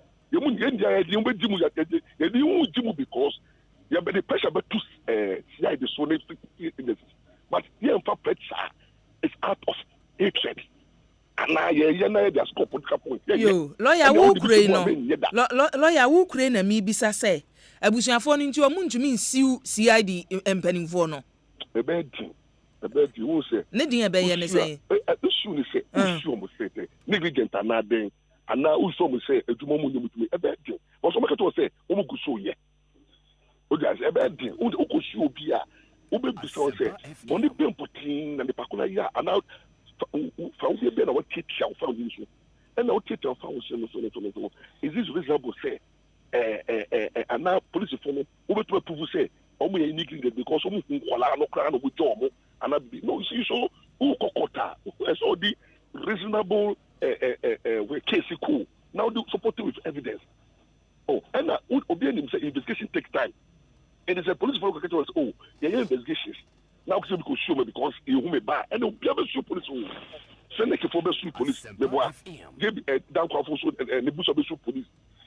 Ni promo yira won omemu na omewu aye hu omokum no ni abeg police no to court because if you do that you open the floodgate and the way you issue assembly way diplomatic what can I say we pressure must come but you politics too many abusafo no they should come and make a disclaimer say we want opposition to shut up on this matter police say nyedi yeah that's it yeah a good with us yeah that's it Abusia lawyer Asempa lawyer ni a say owo omayimu nsem no bi chakra de nkwada no nsem no a ene eguso a ye de ho nsem tutudwa no na asemi eba na chia eba na we di na no abetum mrahye badwani ema omanfo ya wowo sakune onu say waje ne ho gina lawyer japa wonso ne de manfo bi bebre aka na asa watwi nani no asa watwi nani eti yenwura mrahye badwam mo so efise wo so no ye wo defense committee defense and interior committee ye wo no ya wo mo so asemi ba ye no dia na mpanimfo no ye de afa ho efise we twa ha na we ye twa ha we si ye hwehwe we si ye hwehwe enti wo mo update bi o mo de be ma ye ne ana ye kwa homa so mrahye badwani ema manfo ye wo Menchianof ene Collins Owusu amankwa honorable good morning. Good morning, Abby. Boko dear. Yankopon Adam. Yada Yesu ase. Enkwada ye wo chakra de no na ye pese ehu. Ensem no ba bia eduru sem na hye badwa mati bibia afiri wa. Eze ye ni ba de kasa no pen wo kan so international community na obowa. Ena wo mugu so ye. Enti e bia mo se ba bia mo wo no mati bibia fa ho a pempen so ba na eduru. O me da se me nuaba. Ma me mfa kwanya so na me magana fo nyina ache. Amencha Asempa Fm adwuma fo nyina so. No kre wom ene se Parliamentary Select Committee on Defense and Interior.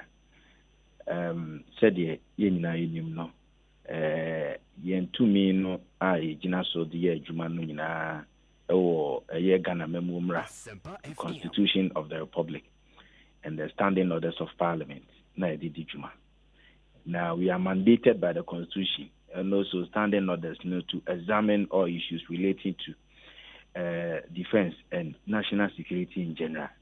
And far yefisem ne bambo huns and sem ye basunkoa yen ena sabi drew dia ye fre mpanfo a ye di dwuma di ahye wonsa say so ehene na ya baba bedru no kre wo me se ye nuanom nkuman emaya wo mo ayera yiguso hwehwe won ya ye hunu won wo takradi yen as a committee you two one among bebre to extend say ya frɛ bisa police for fasa nsɛm ya ye kan sɛ nhwehwɛmu no kɔsɛn na adrusen esan sɛ mpanifo se deɛ no ho akam ne ye kan bi ma no na nsɛm atete saa no wo da so a enye police for so assurance no was so sɛ omugusu a sɛ de nyina ye nim sɛ bonifo sɛm atete saa no ya na u penipa sebi o hyase no ya na enye daba kopɛ said ye nyina ye nim no it takes time na ni nyina ne sɛ mpaye ne yɛbɔ sɛ ye mamai sebi ye kidnappers ina sɛ nipa bonifo yi omo nkoye won bibi boni na emumu no sɛ omo adu akwa kusie sɛ de ye nyina ye hwɛ sɛ ye behunu wo mo na yensa betimi yaka wo mo wabra boni bia enye emu bia ana bibi boni bia nye enka omumu bia nti eno ye empaibo a esa di nhwemu a ekoso nachi yen soso de ye nai as a committee a ye gusu a ene yenuanom a police for BNI ne national security edi nkita ho day in and day out to unravel mysteries surrounding missing of Sakre girls no enti honorable mu munya mpaibɔ no maye ne ɛwɔ akyire no yɛmmɔ na mu de no adwuma na ade ahyɛ mo nsa no mo nkɔhɔ no mo na yɛnhwɛ ne yɛkɔ so a sɛnea wo kan sɛ o mo ne security agencies no you are in contact with them mo hwɛ nneɛma a ɛkɔ so no sesei sɛ yɛbisa wo honorable Collins Owusu amankwa asɛ nkwada no wo mo te ase a unim me ne aba nsɛm no eyemienu. It's all about intelligence gathering. Yenye list. She said the police for edi on juma no. Oni oho bitimi fro say o su say maya no hana omo. About 2 weeks ago, somebody called me on phone. Obiso so and then me test. About say su say krano waha na I'm so who information is out there, then you should keep in touch with the appropriate quarters. Na ye nyina yemboa sebi ba ko front chire down for na abi wasema okay say ye njampa ebo no mamomo na yesu enye adwuma no ni nyina eka ho ye adwuma no so na ye se nyame say bi obeka nipa bonifo yi akoma isan say asem no ache na che no so no na sebi me papa ene kan ye usuba na hene o say asem bi e kan ye ntwa ye no na nokra ni mpie enti na kyerɛ sɛ wunnim sɛ nkwadaa ne te ase anaasɛ ɔmo nte ase no mumu nim me nuaba sɛbi nipa bɔnefo a captors anaasɛ kidnappers a ɔmo de yɛ mɛyi akɔakɔsie sɛ me ne wo kase sɛ me si me obi frɛ me obi so testee me se na dwene mu no susei na me kyerɛ sɛ ɔmfa de onim no so nkonkɔboa na emumu no yensusu no ye ne di eche meka sɛ nipa no ɔse na dwene mu no mofra no sɛ ɔmo wɔ Nigeria na sɛ ɔmo wɔ Liberia na ɔmo asɛbi ɔmo de ɔmo akɔakɔsie no mind you ne baby a nimdi akɔakɔduru no ɔmo soso no de ɛkɔ so ɛna mframa mu nyina ɔmo tie bi na ɔmo hu na kyire enti no mɛsrɛ sɛ mo ma ye tutu mampamrika na niema bi wɔ hɔ a yentu yembo ase all we know asembi safwa bi asembi pono enam saa nhwemu a ekoso yi ebetimi akɔakɔbie nkrofo bi a ebi emre bi atwam because many people have gone missing in this country wabra yanka ho asem enne no nsentrofo na mebo maba so sɛ motimi show keen interest of reporting matters of such nature neno amma public awareness no was so inti ne bibi beto form a se bi na social media na nkrofo ne dia to so nti wo dia asem sie enye yi sa ne ma ne nyina ya de aba eboa na nia koso no wontimi so ngina so enka say eno ntino we are in the state of insecurity said ye dom kuma e wo mrahye bedwam ene yenuanom opposition NDC 42 kika no eno no de ya na me ne won ya adwena enye yie because Ghana eye oman a asumdue ewom Ghana eye oman a sebi enipa etimu no obibia was sound man to operate na said the name society bia nu a eye perfect eye den a ubenya deviance ama omo aye niema etete saa na momo no yen as a country ene nhihye ya aben ye owo bia gu akwemu no. Personally, I believe in the security architecture of this country because Ushe said ye I might be more and temo tete sanaji wonsem impo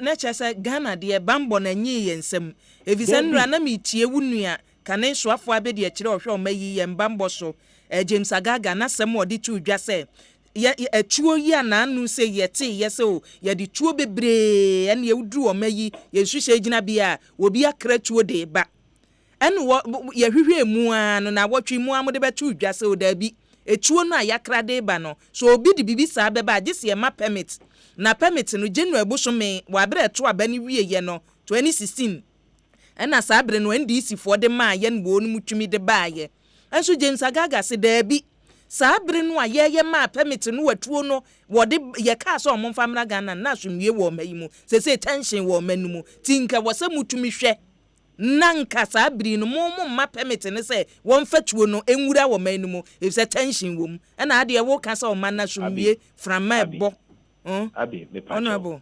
menua panyini Agaga ranking member on Defense and Interior Committee of Parliament kache so nkana no ntum kakra ne beboa wode ho because we hear about how they buy in connection with press conference a minister for information me akojo upon kroma ye na very weak and lifeless because sebi yankote drumra ne ahan and asem so kire so ayesi ye bisa abrewa no in this sense any dey abrewa no any emra NRCD 9 National Redemption Council Decree 9 and no ena Arms and Ammunition Act 1972 utu champo abreso na mra na de baaye na mra no ukomra ni ma ubehunu se section 5 no eho ena ekire se obi betimi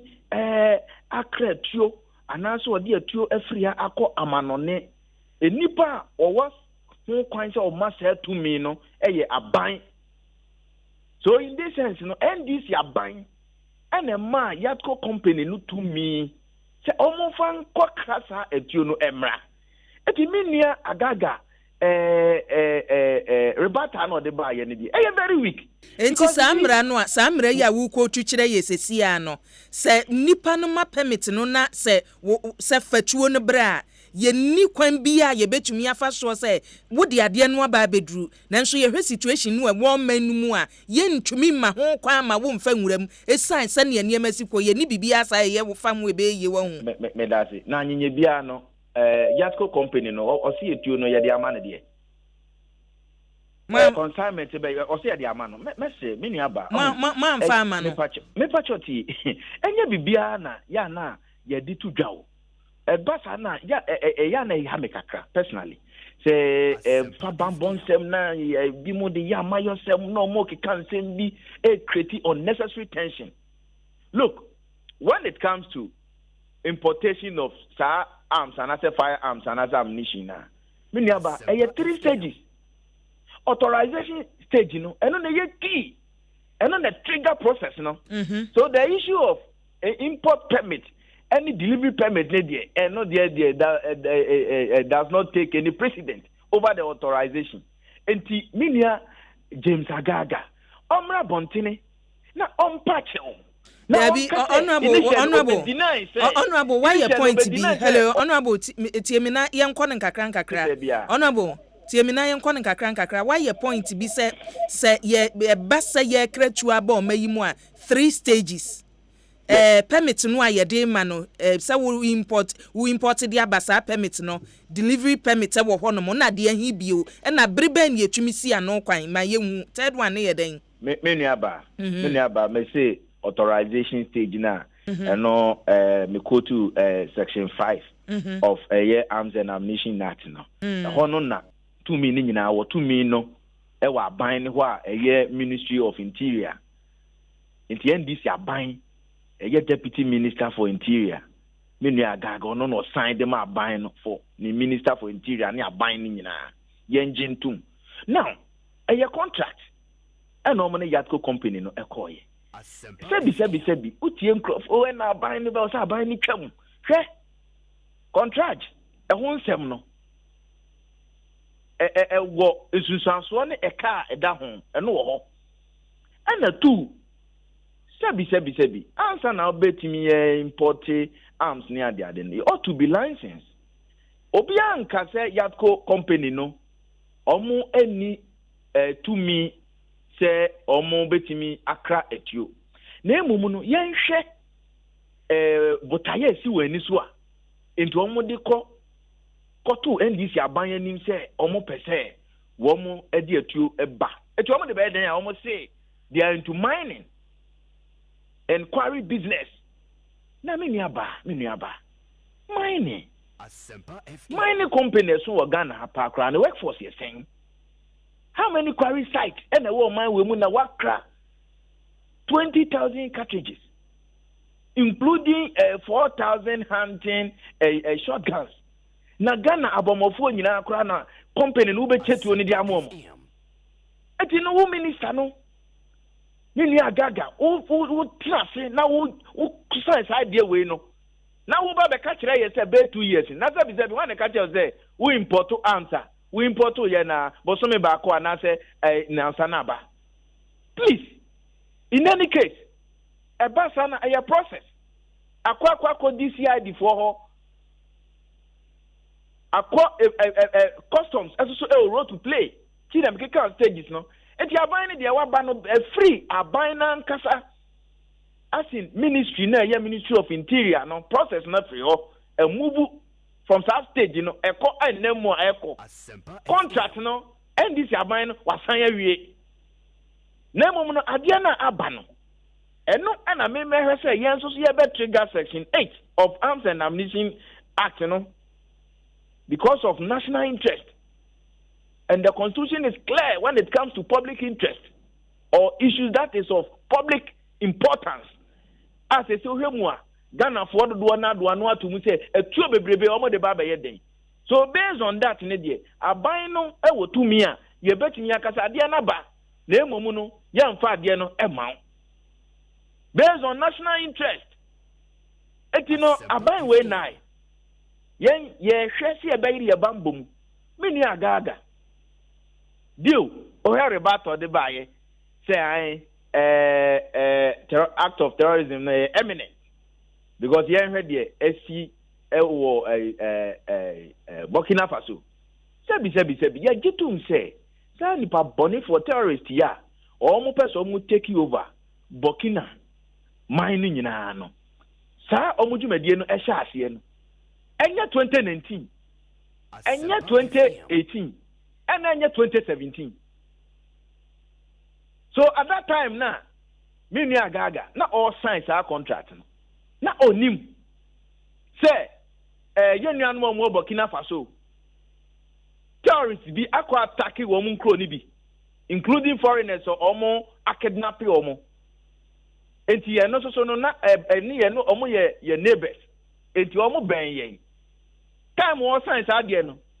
Na Mali any child a raise alarm say terrorists be abakronim and China Mali die no take it off yo enti Asempa na menua agaga ekan enti metewase a honorable metewase a na aban no yedi kan sign say nipa no nkra de ne mra say ya aban no an so say different aban net so some minister kro na wo ho no have a duty say or be sign clearance permit na ma yetumi ayi na ye wi say ye be di atum say yanyi ntum no ya hwasem minister no de no or no authorize it you agaga letter na or say application for permission to import arms near the ade no minister no why na adwuma wie when it comes to import permit na Ghana Police Service and a year ho adwuma that delivery permit no etino mesre enti one abo one won kan si delivery permit no na me say why na edema eno no ne yadi kan assign no ehye minister kura sa bire wo ne say chinchin achi a e wo say wo sign delivery permit no menuaba minister no de what the letter no akma CID said agaga ye no so police for hwe no omo assist etina aban no asin say minister for interior na u betimi aka say ene ba say dia then executive na liable no based on authorization no akwa di police for ho enti process no enamu na emomu no ade no aba no ade na aba na customs for enwo say there be ade no yehunu no enema ewo mu no edoso Asempa FM. Yenko biemu a etuo. Ene company kro no bra, kofa onkrata bra. Etina customs kro ni say company no yatko company no mu ni sankrata. Na mo mu kofa onkrata ba no so NDC aban ena sign contract no. Ye ne sign contract no.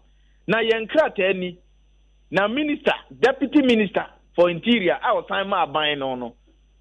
Na chance de ene krata no enie enti no ye ho kwan say ye koto de ba perfect explanation nemom ye mi say ye ho say sa company no juma wo mu die no ene atuo bebre no 500 pieces of shotguns no ene 4000 agi no hunting shotguns ne ade omo de be ye den edi ebambo nko a no nko ahia nti o mu de say tuo bebrebe sa ba yo enti no say nyina ye hwe na ye condemn say what went into sa a contract we ya etimi ni agaga ekoye sa de na mo ma ye hwe nkan sentrofo no bi no mo ma adwuma na ye den no adwuma de anwa no pe wa na wa ma ye den wa na wa ma adwuma na ye den ti de ma ne nyemre ono abu etie me na adwuma ne nyemre we no pay de se ye kan no pay de ndia wa na ama na ye den eti yenhwe o sese no aban consider say ye bema ho kwan ama atuo na ba system num anase emma system num no ye nya mu process ni guso ne ye wo kanie many about the American my state me position on the matter. So if you look at section 8 of Arms and Ammunition Act now, eka say aban may seize arms no in the interest of the the national interest. Enti me see based on that no. Any ade na dosun kra dodo. E dosun dodo e di adwuma no mo de koye. Eti aban enyi no hwe baabi mfangu baabi yie. Sabi enkodi di nkrofo bi ebotom yo omo fama meye owene entia oman no because you see for all we know no na NDC as government at that time no Pia no so pekwan and I don't want to believe that no pekwan to arm some of the full soldiers aban full soldiers say ye koto aba osi ye koye bibia monye atuo we mfa nhyehye mo ho na mo mfa ehunu na nkrofo na sa abrensa ne ato aba no awie ade asem na wo ka no abato ne antu bio even ye wo kan kura wo se wo gidi se na chese wo ni adanse ntu dem fansia and in any case Argentina 5th January 2017 beka 2 days ama yasu in new president adena semba me abiti adena semba eya mama ye nyina ye moa ye hu nka se ade we die odi sebi ahudie ba fi no de once na bai Yo, me and fancy. NDC for say trouble one by press conference. So on my name why who na buying the two aba. Yeah, question cut so to him na mo ne company ne koye sa say no. Yeah, that's what kind of hypocrisy and double standard is this? Yeah, that's honorable.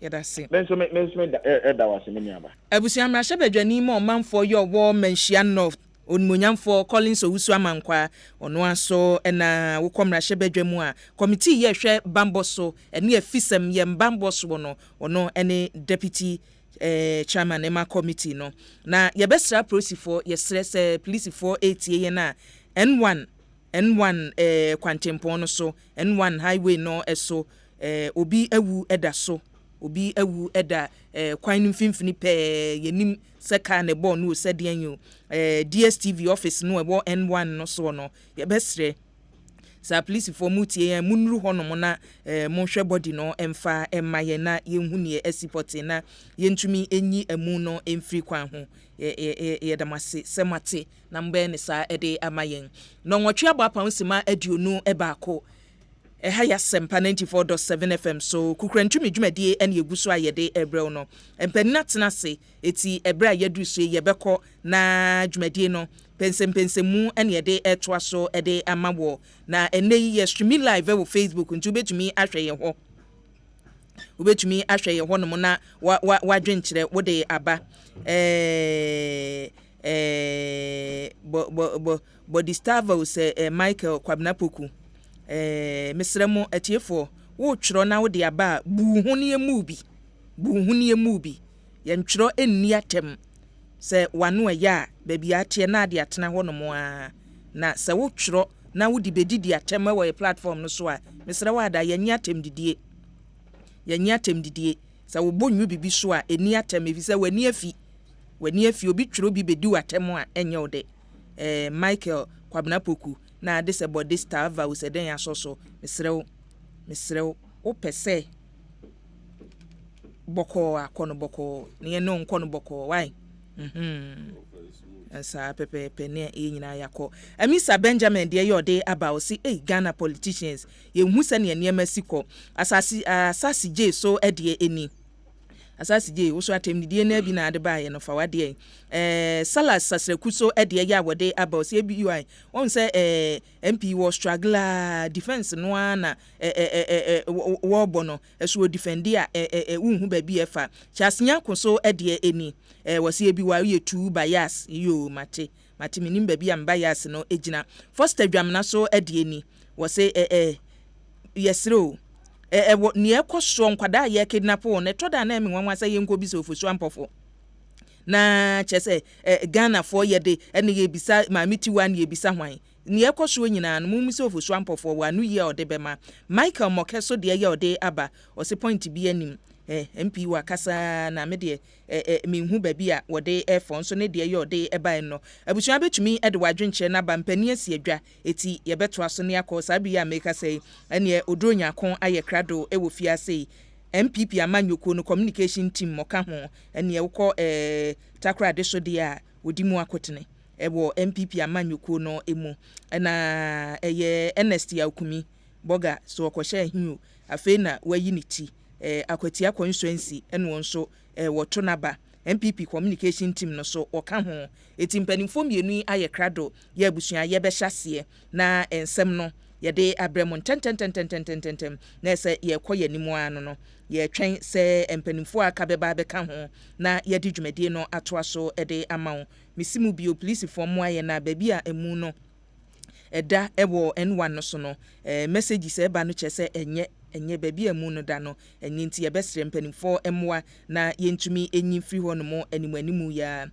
kwawuni nana kwame da kwaye otoso mienu adwenche ye ode aban wose ebi saglimi project no wahu metie wono abo atachia ne facts ahoro ye abode eba ene nsem a o kana ase wo distort facts no asem a wo kan me person bi se o enyi wono ene wo betena aso se minister wo call project no ho ekọbọ contractor no aba so se contractor no aye adwuma what me kaipa mi hu ne se wo kọ ho no mo no ode sa aba so bode no ko nti eden na minister kuro ya beka sa adwuma no a contractor no aye no wa short change Ghana teze wa mo man no aboka semni bi wo ho no mo ya na enwanwa na $200 million ayese ye di si dan sen 5,000 years so atete dia ba fam ne ba bi aduru ne de toda utumi semfunso wom na emom panimfo no so ba bi ode ne nam no emmoa yen ma me nkɔ na me ma empanimfo akwaba na yen hye dwumadie no ase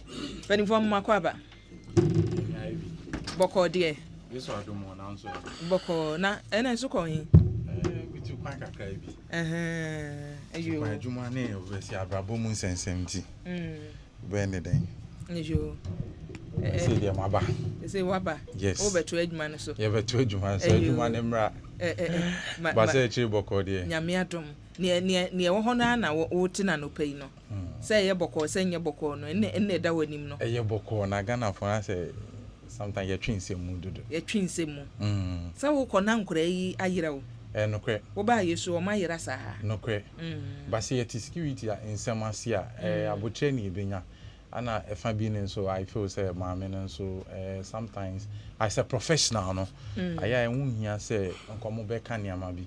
Me de me ware hye mu say na asem a ode be tu dwa second party no. Enye ne bone so e bibi nti it's a correction of the earlier mistakes they made.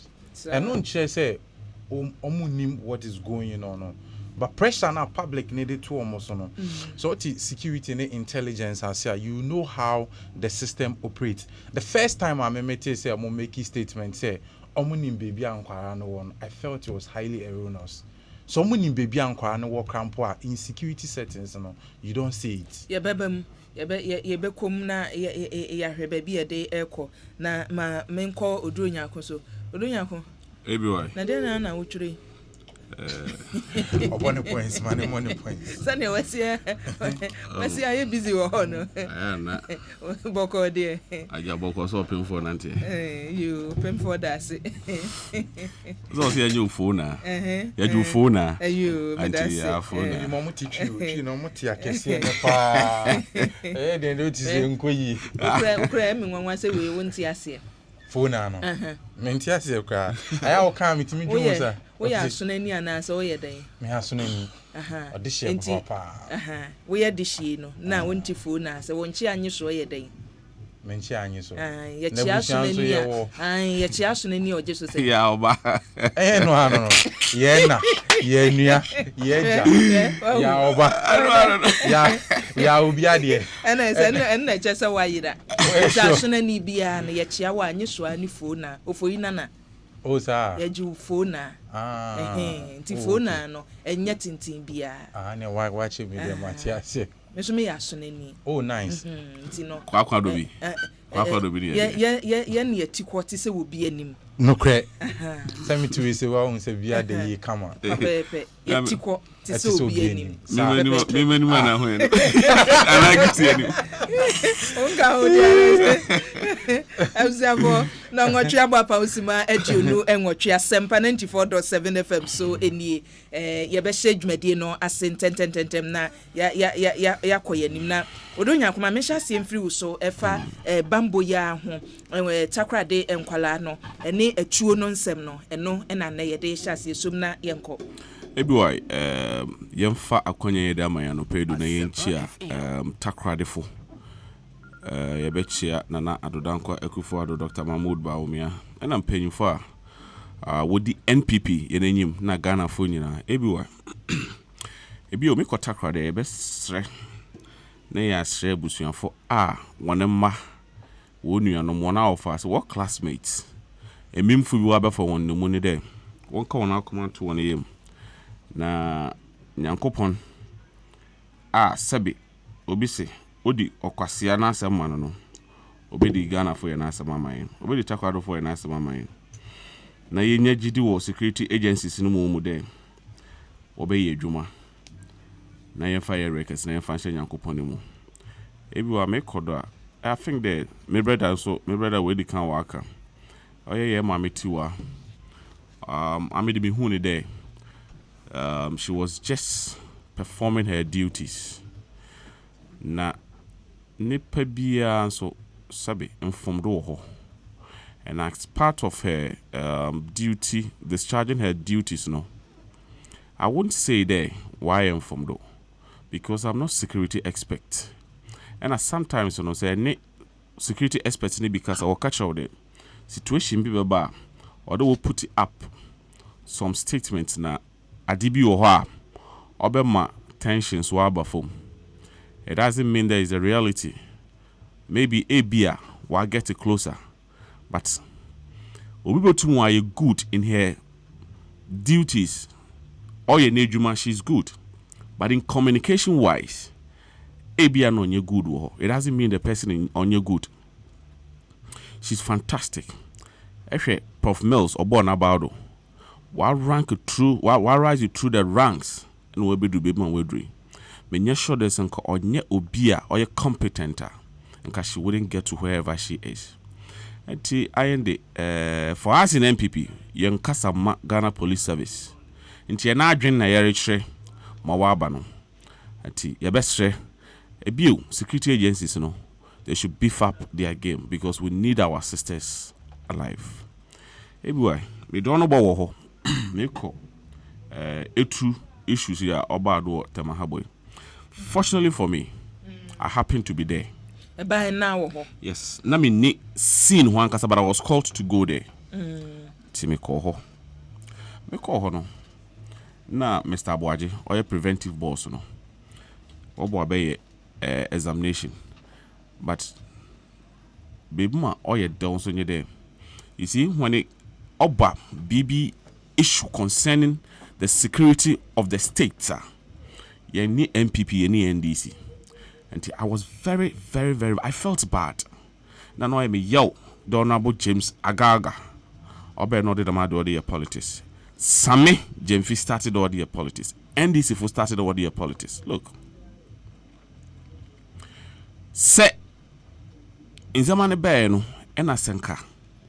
Ye re-examination no na ke yehu ne indeed, them are gentlemen NDC ni na no oti social media do free. US will say him for now a year what the internet offending. A year more is it your recharge MTN, the other service provider normal internet access. What how do you call it? Data no. A cheap or a free internet. He was able to put some fear into people what they was started in a so. Look, you can't sit outside there. Not entomb and true. There man missiles and fan to omanimu. I would tell Bruchilo. Now whoever told the person there container no bomb na AK-47 will contain a number. And there. So bomb na AK-47 will contain a number. I'm telling you the NDC for no what the bay. On your NPP for near the bay. And to know me yo, they been one started the what the politics. Yeah, examine container no. You who the quantity description BBI pepe. And I didn't work there was media and the container was intercepted or whatever. No. Obia intercept the container no. Or your examination what clear container no or pass it through due process. Or rightful duties. Every charge be do no. And examination officers and so where one examination pepe. Because what year no. And I acquire re-examination and got discrepancy be there and Quebec examination officers no. One year one ejuma ye. But here is the case. What check you do towards BBI okay, quantity okay, description or you okay, and to see here no, and the BBI nemu biwa or create any fear and panic. Again, or by there, or the security agencies no, or your police, military, national security, BNI, customs, migrations, when you now would do container nature or quarantine in Zamano baby what they go baby fako. Still if you kodo. No be hunde. What say mining company na sabi one the whole gold ofifi woduodo na odo what the etru 4 million or so 400,000 or 4 million or 4,000 na wada aba no where you could pion no ato 1 bar of gold no able to form team no afa where you could pion no ato no abefa mining company at the etru so 4,000 2,000 at the bed na omuni security e was say protective wo hono security, for security. Are you supposed to buy guns for your security service, your security men? You be someone who what to the security men. enye reason a omu state ye wa bra omu gisa import permit no a ye ma omu de ba ye no na wo kan. Nti yes, nti I will sit here and say there ye nim panyifo no a wo sign down my letter we di Ghana for hwambo. Why due diligence? Paragraph 2 of the letter of floor BBR. It tells you the NDC for. I mean, I don't want to. Internet, Dr. Baumia, I agree with the vice president. There's to be NDC for one parking can. Yes, one. I'm making a passionate appeal to NDC. Yes, one parking can. And yet, when you move, bad one parking can. It has it. I quite obey the application. Then me pay. Then me import it through. Whether or not, because you on any application or the call ya, or my honorable James Agaga, or Chodam letter and the command, the one man can know for the mad and on Fambra. Look, we are going to expose the double standard of NDCs today. Actual woman at the ama, there assume one man can know for a true day on Fambra Ghana or Daba Ghana. NPP Jim ready. You respect the individuals in the country, the citizenry. We hold them like egg. We value them. Oh, you Ghana Yinibo. So a Liberian new. So you want to know. I'm on a permit. The on-fambra no may import. We import. We train duties, ne charges. Young Koyan Kotata and the hey. A party be another free him for. No, I'm on a permit. So Honorable James Agaga sign adult my ex-president John Dramani Mahama candidate Mahama wa sign. Wa mo be permit. Or kasa or a candidate Mahama no wa kasa. Because ne power no o one wa pon kakro da hye nsade Honorable J now so far active. Wa bra mini ho no. Another fa active wo office AER me do wa be hye ho fa yedwuma fa mo. Nti se letter no try no or a candidate Mahama the then ex-president Mahama or Chodam letter no demand pack on. Into NDC for Mamo won't call an afo won't call hun insuno, no one break if no way beside the one or call hun insuno. Now one or one. Now ye catch a Ghana funina de. One can one come on fan to you. Under the dispensation, under the rule of Nana Adodankwa Akufo Addo, the God sent Nana Addo Dankwa Akufo Addo. Adudi, what I wonder. There's no cause for alarm. What do I wonder? As I say, because I want NDC for one more big one. Uncle for a true on Fambra or Daba. And yet, the day you be making sure there and the man or Dabano on your contraband goods. So, or you put us a man permit. There's a reason to a man permits on Fambra. There's a purpose to a man permit on Fambra. Fine, in Kofu import cooking with the money, but under strict conditions. What about manufacturing? Fine, they do give them permits to import. As I say, and to move far pen and fan coffin and famba. Obi de ba obechi obe jailing. But one more permit na de ba be binti. Fine, you pay duty taxes on them. Abandoning your revenue on. And I will make sure so that they follow whatever you are bringing inside the country with an eagle eye. And to your best say, the Ghana for one come to you. Na mpanyimfo yeah, but be dealing with the issue as it is. And this for this I expose one. One I watch your letter no. I will read Zamane Beno. Why were they expecting there? What they had in on 2017, 5th January. What to about to one no. I work at 2 days. Me I saw another danko kufuado ino. Or watch your letter what demand the onfa etu non fambrano. Nipa kwa importation no. Were they expecting there? From there up to date no. And kananado. Onko check a vessel now contain any sim. No can't share vessel owners in there. Return back to your origin and go and drop this container. Now then. No. As I say, so no matter what, the containment will come. And no bar more than a so no, ya be on them paying for so yeah, and a fee hey, and this for was starting, and then another coffee or whatever. She said, let the honorable job on commodity later, when you wouldn't you out to. Wouldn't you out to? And I'm you see, honorable James Agaga. Your best friend. Na some na walk na dem mpese mbeti ana. Yenye de yempede beti on sabi I don't want to. Wa ma reason ti a ogidi se mo ma anya de se sa bre no oh na sumye wo ma yimunti yesi o kra wuti obra ene tension wo ma numunti nka wose mo mama ni da ho tension be no wo ma nimu the only tension I mean so no record the tension o ma nimu the only tension o wo ma nimu ye de nsam o na wo fuso ampofo kokekan no dabi enema wo bobo so omo bodo di enti wo bo kidnapping who say robbery who made sabra wo mama kwan say echuonimra na robbery cases wo mai mo hold on kidnapping now a alien to Ghanaians kidnapping na ye nim da ma de no Ghana ha honorable for some of the alleged tape no me padi bi catch them do oya ampa no padi bi no ken you me ti them for padis bilikan the oya ampa no and I heard on the on tape one no kan kidnapping asem enti uka kidnapping asem na che so na ade kidnapping one no ka de yan kidnap nkofo ne ma if asem no wo court ya mpanimfo nwie ye enti say tape no po ye nokore say chamofo swampofo nim hu bi so onimu enokora ye nwie ye na make de there ya kwa akote there was your honorable for swampofo man kasa me brother kwesi we friend Kwaku Buan o confirm on air I was listening to him Kwaku Buan sin wo kumasi o say I chairman voice no obi no se no onim asem no ana o mo ka ho asem ntia na wunim na ko admit to wunim na wa admit to and it's not an excuse. Ignorance of the law is not an excuse. So please, they should spare us. Honorable James Agaga, we beg you, with all due respect, you goofed, please.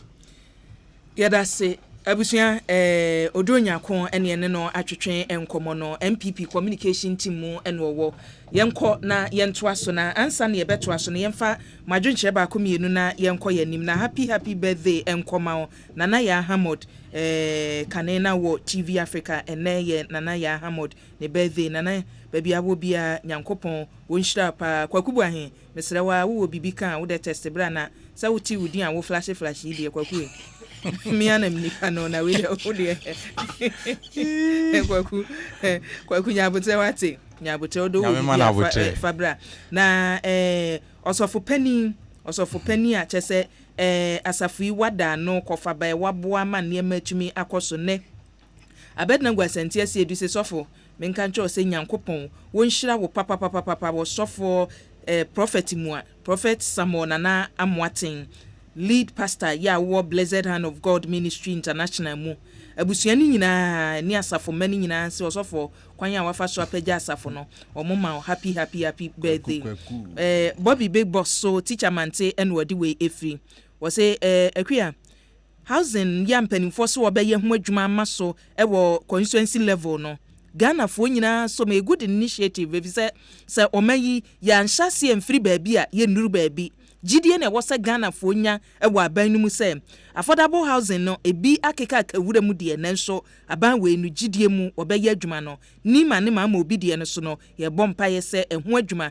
empanimfo ebetumi aye ne Bobby Big Boss ode aba anopai eno no Alhassan Mesuna so ede ya wode aba eni Alhassan say ABY MPP aba no kwasem ne se se o mabeye ade bi chese kantan cross bi ama Ghana nipa ye wom won information minister no kwan a wo fa so keka ne nsem wo ba chese da bi obeba se wo wasem bi obeka so obekom na oni hu a wo ka ne Ghana fo ka ne se etuo no se hwan ne ma ho kwan ma ne ba yo se hwan ne ma ho kwan ma ne ba yo enei no mu betumi aye ho bibi a ewose mo hwe na mo ye no e na omo che wono mo na mo fifi mu na we na san ye na we na ye den ne Ghana fo hwehwe no da bi na ho kire wo manu mu ene niema a entwa yie eno na wose aban hwehwe na wo ye ho adwuma na maamiti wa da maamiti wa so de ebi wa ne me ka kire wa ne se wodi ni dibra no to wono mo a ebeboa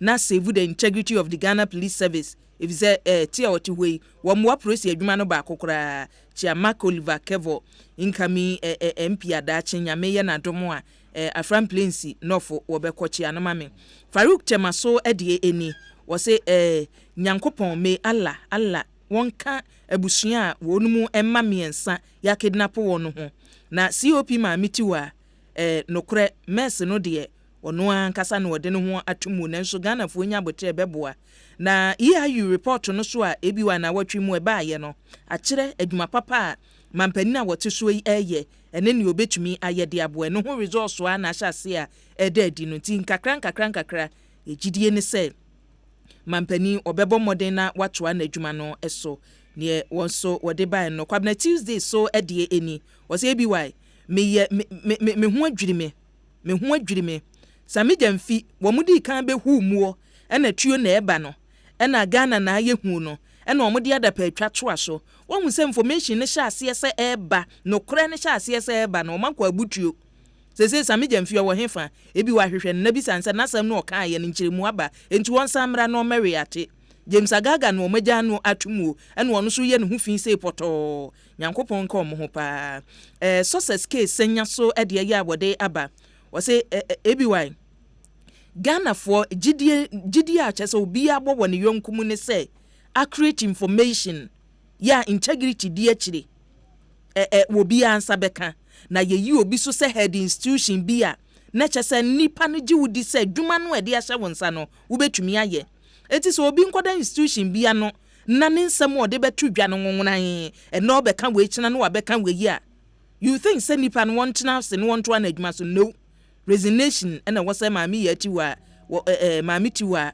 wode eba na success de ne die Africa soa na eba na ya wo hene wa so de eni o se bi wa mechia wo papa ka che na si akumi se me ma no akwaba odo ichema so de ye ode abani o se bi wa mampani dada mama ne NDC amanyokuo ne de hwe ade papa bi ani hono mo ye obo ma o my Ghana tension na chese wo mo se e wo mayi mo moa na da bi o mo ko hujam na o mo de tension no eba ti so mbe so mo subani a o mo se so mo suban kwamna acidity ahafo achensua na odi we efrose bi wa mechia na president Nana Akufo-Addo hwe enna dan wo dia dada Ghana fo se ya na ne ewo mu ana o mato ba kwa betu mu sa asem o ba Ghana fo beka na o ma behu eniema bi agu wono mo na che so mo de aye eniema nyina hwanyan wahu one district one factory na mpanimfo ka so obeye no wo mo ka so mbe district bi obisa se dodo sen na o matumi ade aba bosumi dunwotwe ene akire ye o mo ka se enko mbetena so 18 months pepepe beba no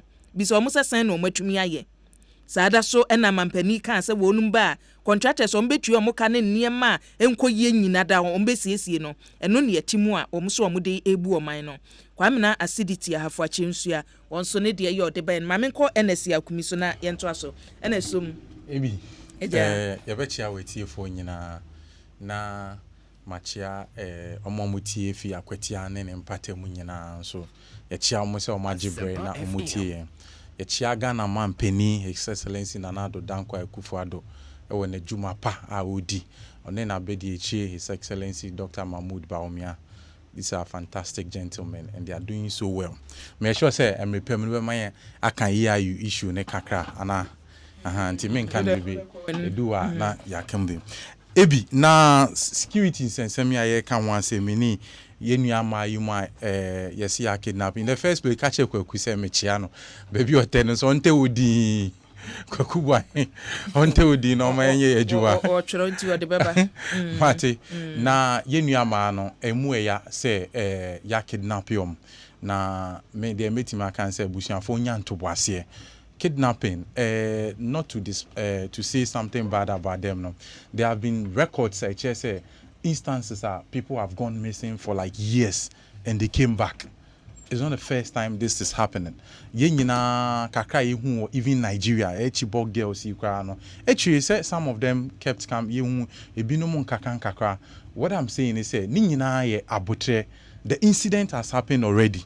It is the only thing and I say the only option I want is say obinya abotre na the available institutions in partnership with other international institutions no mbeka boom no metimi aboa na ehu ye nuama no na enye pressure na ye de to omo so no ana ebiwi na unim dentia make us a police for statement am be make the first time no to me no enye nanka new kwan say eba ne sa na say it's a mistake on their part and say emi say pressure na ye nyina ye de to police force so ene ye nuaba tiwa so no eno na man na omoba out ebe make certain that is not to say statement na o make here no enye correct and na say omohu nipa no it can be it is very possible say omohu nipa no and so mo baby a enkwara ne wo but the truth of the matter is say o de beto out say wo hu baby a enkwara ne wo na say onipa no so kidnapping kwa no enya hint say indeed otie mu kasemu a we hu say mu idea baby ankwa no wa they will end up moving in Kwano to a different location. And it will jeopardize with the security investigation. Now, Bribia Yekaka services, security is all about intelligence. It is all gather intelligence. I am very certain, say, the police department and I said the CID unit were very sure they knew where the kids were, but they were marshalling themselves and putting up processes on making sure some betting rescue in Kwano. But Monye, no, Nanke and Sesem Fata and Commode Betuja. It is side journal to end because nipa na wa kidnapping so onya idea say police for indeed enim say ha no mo a ono so be the second plan is to move them to a different location. It is not necessary but any pressure any ya no aye nyina ye nkantum ni because unim all that the police is mandated and as a security professional all that you are mandated is to get just give heads up or summary on the matter. They are not binded by any rule to be telling us every little details or the finest details of every procedure. And so from your work, when a force show no then. Something I consider it a mistake of DS no. Etin I mean ba me patch say sometimes so when you say you pushy ana you ko hu saman. Yesuba e discussion so almost say yen sama ye can journalist question ye bisa ni ade nyina no it informs public policies eboa. But sometimes you push ya ni akohu saman because adia ye no eno na ma oba out obeka assassin but I think in the first place wuti we ni adidibire bi ahye wonsa na wunnim se asem bi wo hono mo enwasa wo ka wo se wo pushi mi anti nam kan ye say nti na make sure say it's not an excuse I'm faulting them no. I am not taking that liability from them. I am faulting them. It's not making say any who can say Obeka, but and also take away the fact say I should be able to tell what contributed to her negligence. So what I say, dear pushing man, I know so now was here can was a man down maybe no Sadia and and see or my immubium. It's no me I'm taking the opportunity to talk about it. Say, yen no Asempa asanta yen to base na ye man for exercise your professional duty. Me dem can dey say police for omo kroma no. Omo yejuma but omo juma no sometimes to baby omo professionalism no sometimes it me to sin kakra and that is the bit I'm saying say she shouldn't have come out in the first but I sincerely believe say that statement no be issue and is accurate and they knew what they were talking about but obeka sasem no now realize say it is compromising the work now now won't you come out and give a different statement now yatie sini so yasa de na for different angle Uti abusiafo ne kwansem kekani the way atem didie any the way they are proceeding on the matter me dem mefutu oni say omo ankasa they are jeopardizing with the lives of their children omo nimye omo nka omo anuntum it is the absolute truth ye nyina yebeka on but at the end of the day no wona ye won kwaa etu kasa na wadwen wa kwa eche se me kasa mi ken e wo impact anase won sunsun so enkwaa ne so ana because baby omotebia no at the end of the day no who says someone babaka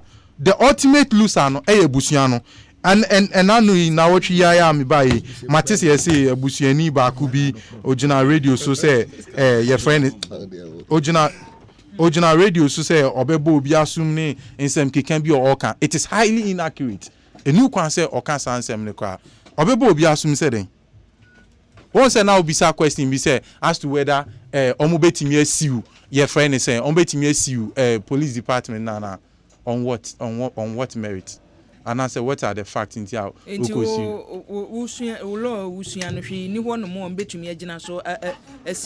can't sustain that in court.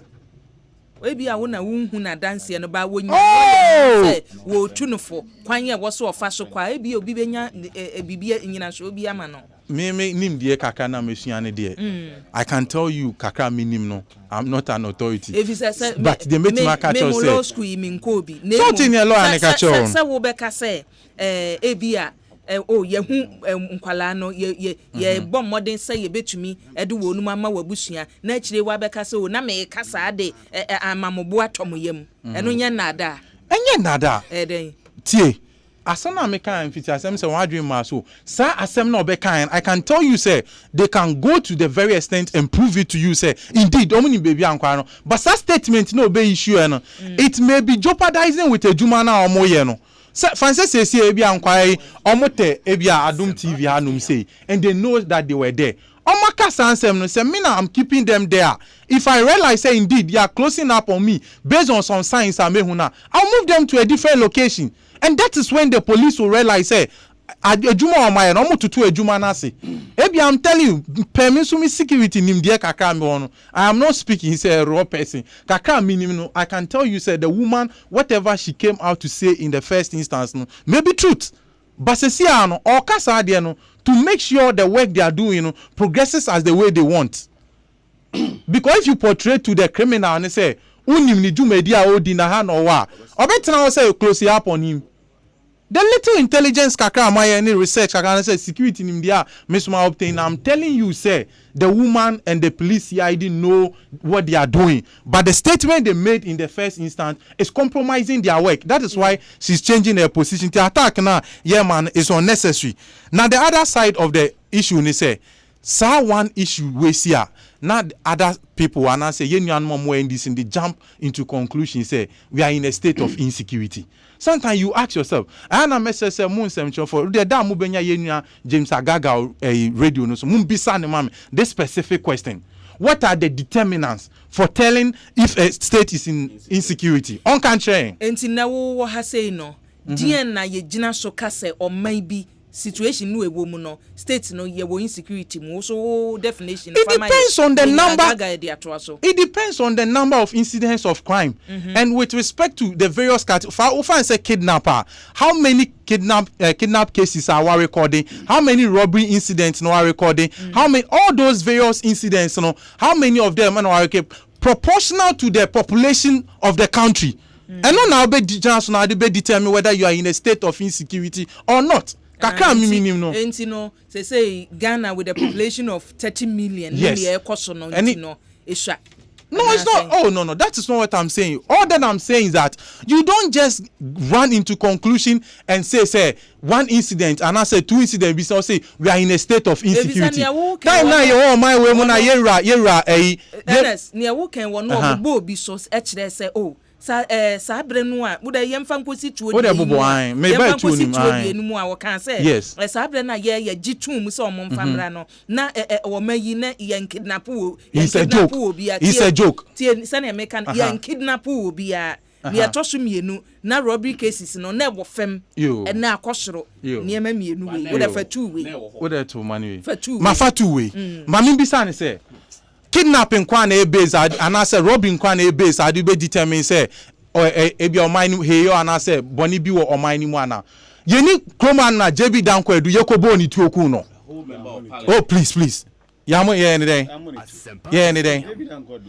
so tell us what happened you see please banai edu time and waka o there hold on na anything so then no there can say onim there no eti then no you don't know and now Ebi is that the only base that you can ascertain say bibi o mine we your o mine mana omo ankasa omo fi o mine what was the state of the security eti that some na okacha o person o che say o ko no mine mu aju to the extent say he can based on that sign the permit onim emra no ana a member of parliament ni quote ma no section 5 no of the Ammunition and Arms Act and no quote man. So we jina so now we issue permit na manipa na kokra adiaba. You see, initially no mo face some MPP for. No mo face some and this is immaturity on their side. And I always keep saying it. And NDC knows where they are for. I'm sure by now they are sitting down criticizing themselves say when ya di nipa so mesi ma yensa ko si form because someone said yes si form. They don't do it every time. Share as someone who so bisa papa any question be say it is obi ama permit ni crampa ye ni kwan say you best stopping it from entering the country ana. And yes our question na pose ma honorable member no. Ana onu so answer o say o see onu ka say tuo no ye the ama company na import here na. That is the very procedure I govern the importation of arms into the country. And yes, all the buy na it is na odi kwadu any bofre aba wakoyi o habo now year now they call it is governed by a lot of procedures where national security, custom, police, all the security agencies make sure say they inspect it, they go through the right procedures and sana call warehouse meaning we can say the arms has not been released to the company that imported it. It means that the procedure is working. Online bia aside Emrana eto ono eda ono, there are controls, and if the controls are working, you don't fault the government. So what ya num say, so be faculty kwan so eko yisika na accountant etimi obi timi first ka ko yisika o e bia multimedia anom na ye hu na eno na che say your controls are failed. But who could try say ko yisika no now do on our accountant chewa o say your controls in yejuma. What is the NDC telling us?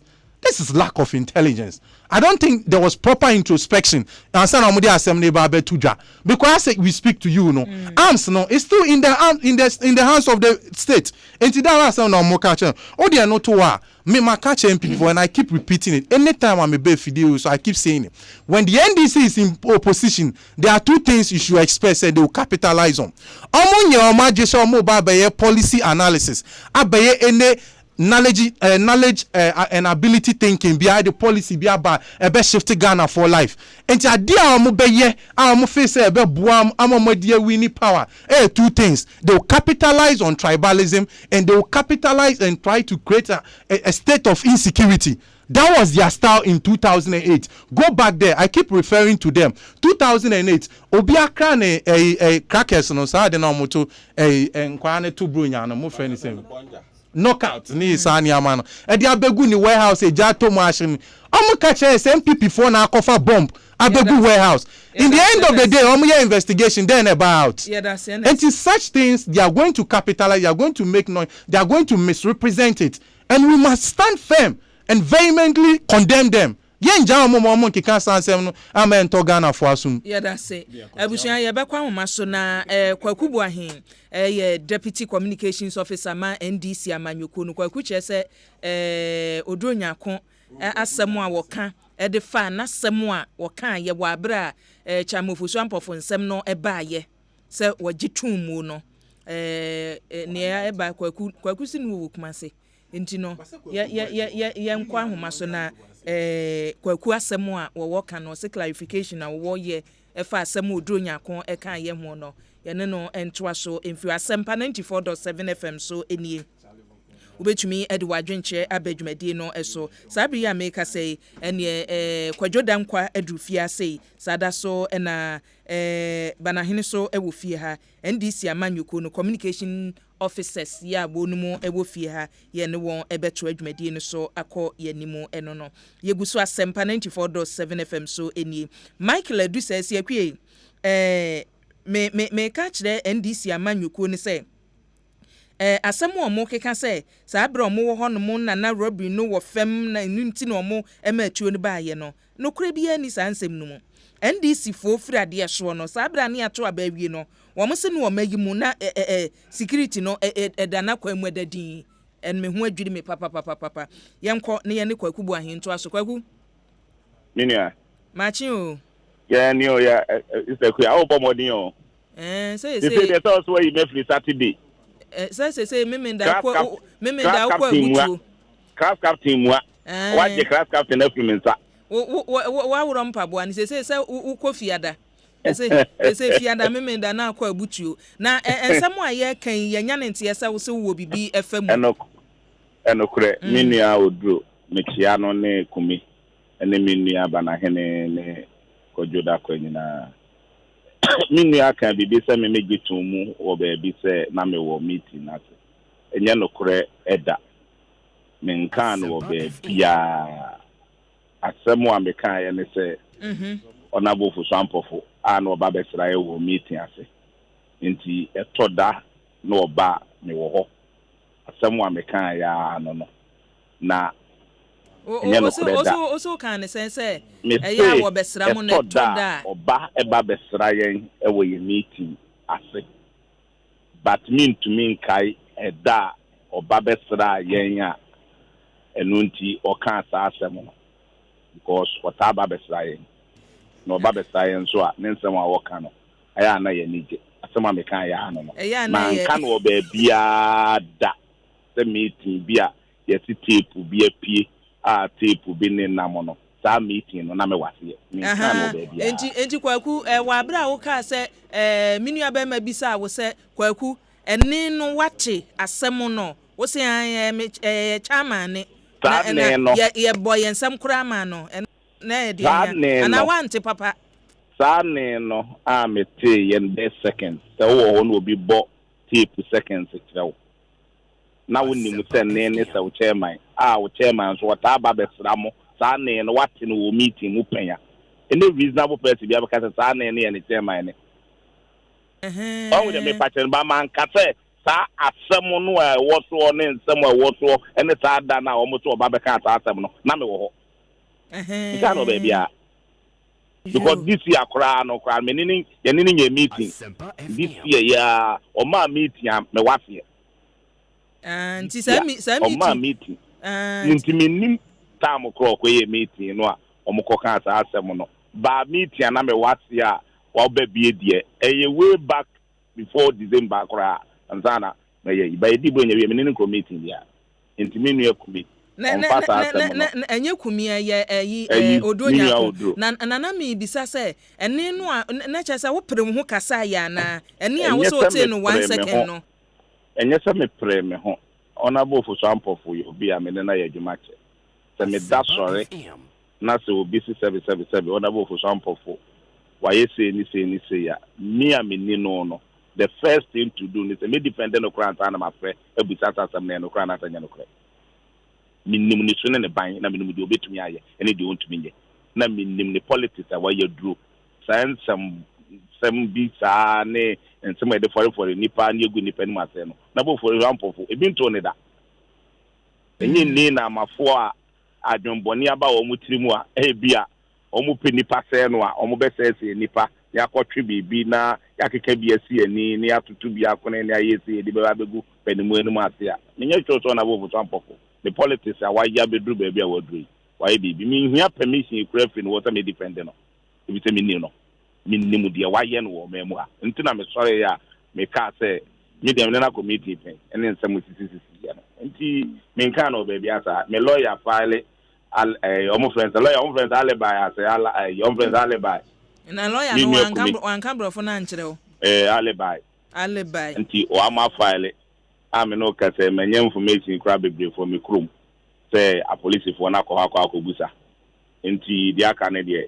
if say ya ne ya tie ne say wo se na sa meeting kura no na wunni ha na nem kura say say de no kura no mo kana me nin kra ba bia me twin kra kura before eni ka fra enura anana nsa ne me no na bo yuji ahe unu yuji ahe deputy minister for western housing Eugene no nya Eugene ahen Eugene wachiantwi onum se sa date na omuko 2 years na me wo meeting bi ase no na nsa ne na me ni sie no se a me ka kire no se kwaku na sa me beto wo kurom wo yie bi ase sa da no obeto me wo bomba ti ase sa de na omuko 2 year na Eugene antwi obaye ni bi obeto me yo eni me fancy professor Hina Jekum oba say ye ni bi ono so ba beto mo obetia me me kwatia no yo wa sha sie kwaku wa sha sie nya adansefo edi ene na yare nti ma me fancy ya na information say o makọ mikro machi ase ho me de me ni makọ akobuta na information so mo person so mo nya chia si bomfa for ma ye na next time so wotin ni 1 second yankasa mfa ho wai menua de bi me che my de wo akua akora me nim we me tese obi du atamu a men musa ansan me defendo yada se kwaku yo abusuya eja kuni ate ne nka no kwaku bu ahene na wo kire mo se wo na mayi ase mo se o ha sei nana F Brown de ye ode ba say adan na nsantwerefo mu bi nya atwem sa ebi wai enya mo am ho no na kwaku bu ahen kan na sem kan ana wo nkire mo ode ba no nte wankasa wan grante interview waso wa grante na nkire mu no ode ba ne tie nkire mu no Tomo ben so de ye ode abani wose kwaku bu ahen udi turo awurade kwaku meteni okandi kan ye nu onti ne ya wasan bon sem papa wonsa asem no kora twen emma wankasa kwaku nka se ne wuti kasa kokuduro so wonsa ne wo twe fa abo kofi asia ma so de ni wose akua mesra kwaku bu ahen voice no bomani ntie jano wate asam no nkyiremu no adana mo pesa mbaji nkyiremu no ode ba no don kwasi Pedro so de ni ose bloody liar kwaku wa ya man na asama mentwere men petro na metwere no wasam aka nti kwaku wa hankasa ekwa wa no kwasi wususu die ni wose ebi wai mesrɛ mo a mompɛ kwakubu ahin tape na mommɔ me ansa no mapɔn na nkyiremu no awo kan yenyi nkyiremu no me de beto aso akiri me de beto aso akiri na de ne no na mpɛ sɛ oboma yetie Patrick Anyim sachi so de ni ose ebi wai me da sepa wahu questions no awu bisa no nipa no de ni ya nkasa yetie ya de toto ho kwakubu ahin na struggle sa no ya de toto ho de nka ne hwe me nkasa wodi tro woni tro ya tie akire yetie ya be fie ho adwene yo abusuan yento aso na menua aba na hene aye krado kwa utafo menua ba na de wo fa ama bende also menene kasa also ho di juma binti nyame aduma next week ebe da aye boko atu ya saminti mi pie na me hwe ha na hwe ha ansa na ma pie ene modi ye bone omani mu aye ayi ne hwanum na de ye bone ene mo amuma ho kwa asa mra modi ye bone so wo pie na ayam hyehye tuo no ho asemti a ebi wai eja ensem na asi no ensem banya MPP for se enkomo mo anoma be yegu NDC so hwe ye wa ha na yewura senior minister Osafo Mafo Obeka say ufi aban mu a untimi sign contract e man bind the incoming government. Inti contract bebre aye sign no mo cancel ye. Ade na we dey o man an cancel. E bi o wa business asem no. Ene mani bebre ye sign o mo buy.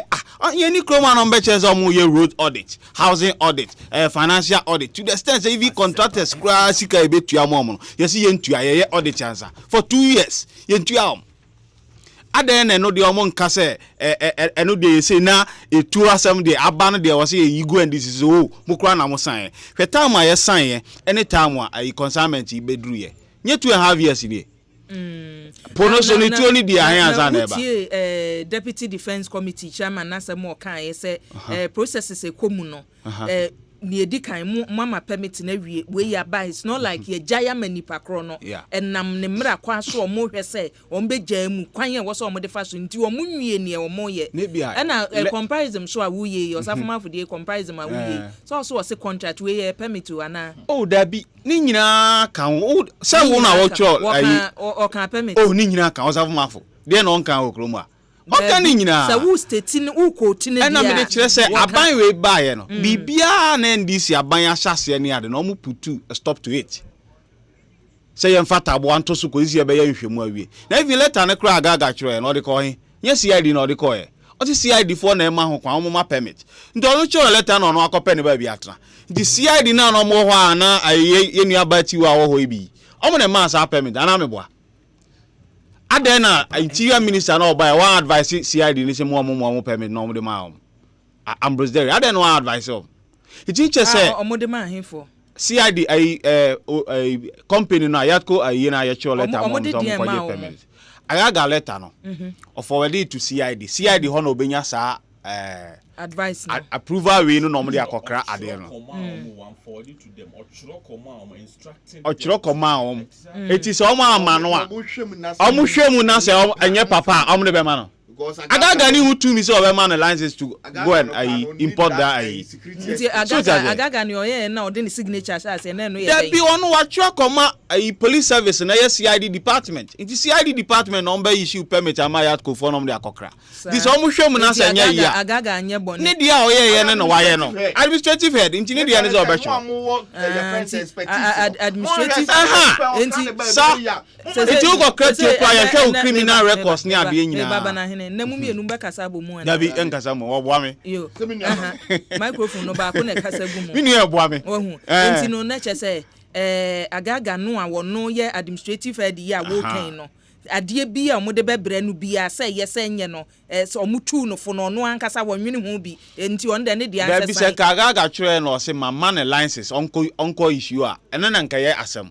we de wa twa koma police service say hanom na mo betimi ama license iti mo hwe na mo ma no the police service ni so hwe no mo hu say papa you criminal records or you say ni ade ye mfa ma no a nke ye mfa ma no iti o mo so pe Ambrose Derry by say minister by February March na na Kufuado waso ye ni ministers nyina wie na Ambrose Derry ho na by Sodro ho na CID ma yati wa no mo ho o na de man no mo kokra it is our process almost can the nya de twaso minia unka we ye ba wanya time be say monologue wanya be 30 minutes o san pe bi aka twaso man ye ba na hene na na eti de kan say aban we be bra etuo ni be yi ebe kan ye nsa wo kromu an e ye bra oman no emu nyoye so ta say ye wo kromu a time a ye wo power ni e call demonstration kakra bi wo ni ma na da Kufuor no opposition etu a omko twifi na Kufuor fie a mo beto I'm telling you why etuma who say videos ni bi ba who say video ni mi ebi wa me won why na kwatwe tu ofiri fie invisible force say no mudi na do achi ya mudi ne kom ye ni secretive etu kitam from na do south I am not to say we try and throw but I will say oh mimi when your time jj hey one video why you come here to so now na Kufuor videos now it one who am you view Asempa 94.7 FM so eni abusua yeguso e wo Kukurantumi dwumadie eso ensemo a ewomo ena eguso a ye de eba no wadwenche no koso efabra na se mumienu mu be kasa abomu a se mumienu mu be kasa abomu a na ba ku ntumi nkasa aba na hene onkwa na ma kwa se kasa wo evisa ne wo kan se na na do fie ye koyi tu ofiri o mete he manhu wo wada wo video no afabra nyesa don't just make kansam keke na wasori ko oh don't say that bana hene campaign ma be bure mo ba wo omo se ye to odonya ko mama o paper nti so ntim tworo de a aha tworo se na ukra na start tworo first bana hene wasam no a wo kan no bana hene me se wasam no aka ani adanse a video no aka me minhu video no nti wo na de beba de ba no ato aso afiri wo enti ye de chese emra ye wo mu no eye mra omani monjo ye hwe nkwara ya kidnap omo a ya tiwa ya be ka se onimba bia nkwara ye wa be si enne nkwara yi maaye hwe nipa ya bo omutuo akuom ameso ale mo amon senchiro ni hwe manase se ne ye tata no adati from the north hwe gapoha mami ya yekokun no woni fie ni ade nyina ye ntimi nchi enne suspect sa crimes akoso nyina ba akokra no mo sa akofatu etu we yetu ayede kumu awuram ebi why abofo o mti akura se mikrom kontafo omudi tu ko awuram no ebi o mo kro mbe da use satu we sophisticated machine ye di enkrofo ne de komom ebi ni ayi sa enkrofo ya omgu kase o militia fo ni ade ahoya yekoka ye ni ade enti mo ma permission ne say mo ma permit ne say mfa tuo no mra ye ba na ye mfa nkoma nipa e wo kase omo ya ahoya ebi why wa hu se kromu aye o store aye tonto wa hada wa ko hu store bi se store we dey ye tonto ho ye da se tuaso kwajo som ne yanko kwajo hun kasa na tuaso na yanko kasa 5 minutes kwa mini aba ada na yam bana hene na yatene ebiwa say tuaso kwajo ebiwa mema wache mejo so mini aba menu na ache am say ye share ache ene ye pon a unse na na ado amakrumu ayede ti meda ada obi na da bia ye pon yo be pon no wa yira eda dia wo na mesefa mi kodi fufuo so na do amakrumu ayede so what you say ti your poa na dem ya fa have do ha na yakope bi fufuo bi de aboye ya no atodwe ebi why mo se etu asem ne yake ana mboa anya etu asem ne yake ebi why you see honorable Kwadwo upon Nkrumah minister for information multimedia haya no ye adwuma na meboa sabra me go school na wo multimedia no yo bia na me pen asem ye pa e be ba no kreka ene obi a se yenka asem na Ghana fo ento Ghana fo akoma so a na nka sabre na ya ade ye pa ekosi se ode ne ho be dom eye osono amanyokoi se ni nsem o kan na ensisi so se ni nsem o kan na sabe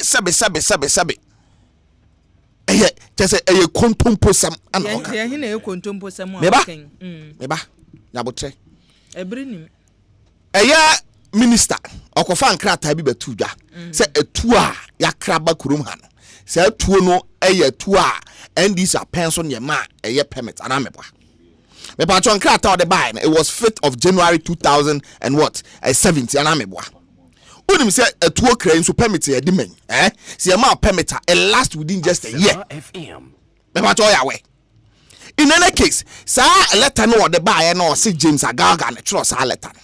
James Agaga tro letter no e de ma eye CID e na me nua kire mu no. Say CID fo e ba no won a wo how do you call it expertise a wo be hwehwe mu say o asomasi ye ma no ho kwan so onfa tuo mra ye ma no ho kwan so onkura tuo a me Agaga me administrative head enti minister expertise no enti monye nkratai na monye asomasi obenten monne nhwimom na mo hwe say wo sa expertise no wo kura sa eye fe ne sen ayi no betimi akra aye tuo dia ba krom ha na 5th of January no tro yen san nkrata 2017 Mr. Me be so time be na MPP for take office. So are they telling us say a policy for you just one day and a day hwehwemu awie me hunu say nipa ye man sa to me krata no obetimi akra to di aba no just one day no mo dey hwehwemu wie ana. Absolutely no. Oh please okasa no na me wa ha yedi na me so me kama ase eti why ni I can say uti MPP for ene na nado danko Akufuado no kra ene ne say womo ma ye friend say adco say hwan emo ma ho kwan say won kra tuo ne famra kroma. It's as simple as ABCD. They asem na okay. Asem na make saying. Me see womo ma ho kwan because aye 5th of January and krata na ye tro no. I was in krata just to request say mo ma nipa no aye to be krata. Me ba to na make out say it was to the Ghana police. Oh please. James Agaga no ankasa no. Wono ankasa dia twum say me na me san ye. E na me ma permit no. Nanso e na odi reasons abachire. Enti so dia. Say the reason be na abachi. Reason is na tension ni Ghana ha. Sa bre no o ma permit. Me ba to enkrata no tro koma ahefo. Tie mame nkana be uwie a me opese odi to aso. Uwie a me so be bisa wasem. Wo a metena ha so bebi wo sa wo bebi sa asem a ene bebi a pese odi. No but ABY enkrata no tro koma ahwan a. Tie wo say sa wo ka se wo so bo atiefo so ka se ye MPP for na be sign permit na wasem a wo kan bia no wasem a wo kan bia menim baby kura wo di free a wo ba permit no MPP for sign ye na wo hefa ABY permit no MPP for sign sa 5th January now can I don't make say e wo hefa see me nka say 5th January dey na MPP for na be sign me say sign krata 5th January ye tro ko ma CID say CID munye hwehwem na say kwan dem eba mu me pacho e kwan ba mu a mo ma permit na baba wa na sa brantie no won fa tuo mbra ana me boa me pacho after 5th January no I trust Ankrata and Ko CID no. Was it not under Akufuado and Adanko Akufuado His Excellency? And no ma final permit na. And no Sankrata na make us a kodo pon krobodi akusi. One for Sankrata nemra. One for Sankrata nemra. Ya ma permit me enu. Me say delivery permit and ya won imported. Dey na working. Me say oh everyone nyabotre na Ghana foot he.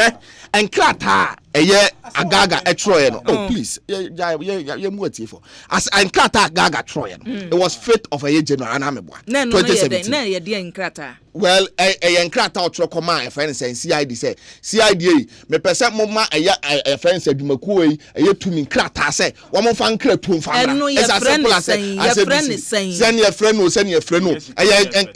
exactly otro enkrata de koy asema mo okay oh jai please sakrata edu on be jai no se ni o ka chen sakrata no your friend krata ye twro koma CID sakrata no security expert but the minimum say krata na 5th January no troy o twro koma CID say CID fuei ye sram o me aya Agaga e ba ni security nsam me administrative head mo na mbetimi ahwehwe mu say ABY sabio onye nipa bone onye nipa odi tuo ba be ko di nkofo bone nsam enti mo hwehwe mu na mo mani to me krata no fa nkra tuo mra sakrata no enti sana krata to ko sakrata no a wo say wunye security expert nti wunnimu no nipa no a wono ne signature shase ne say eye importation permit import permit eno wo sign ye asan koma or address it to wine or address it to wine wo si wunnim krata da bi or address it to wine or address it to wine nanka wo no wo so address it to see ABY wo de yam fa ne say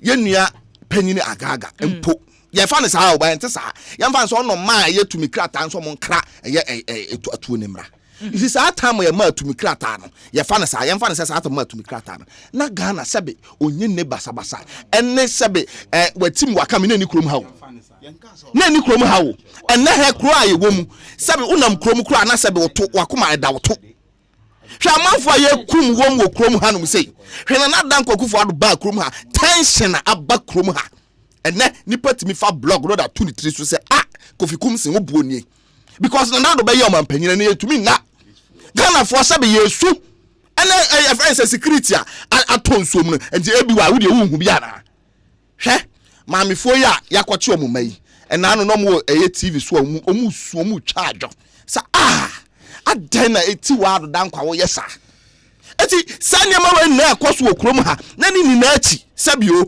wa hwe aye hwe ha am ye de sa tuo we abegu krom ha no sei ebi why adan ebi why mo ka che se enen krata no NDC fo na ye kwasa permit ni ade ade he even one year we adwuma on national service ye be fira ba mu ye fo won adwuma mu mo ba mu be yi o ma di se na ye injury time mu se ye injury time komia me kromo ye su no ko he contract akoko aye rose contract de mai mo buy no crowd de my almost be one why friend saying 6 months to the time and say beto aba mo buy mo betwetwani namu say mo be ye auditing na we de mu ntimi nya auditing and na we do ma nya auditing eti MPP for ye nuanu mo hyase ye yo mo firi ma nya ye ebi wa no kra na e ba ko pe you see sometimes say ka no kra ebi wa hwe ye ti ha ye nya save o enya hu obi betumi apiem wo hanum say abebo ye tuo ni ewu kwa hwe Nancy report aba me pacho please Nancy report aba there's a terrorist attack it's imminent in Ghana aye ba attack churches ye ba attack mosques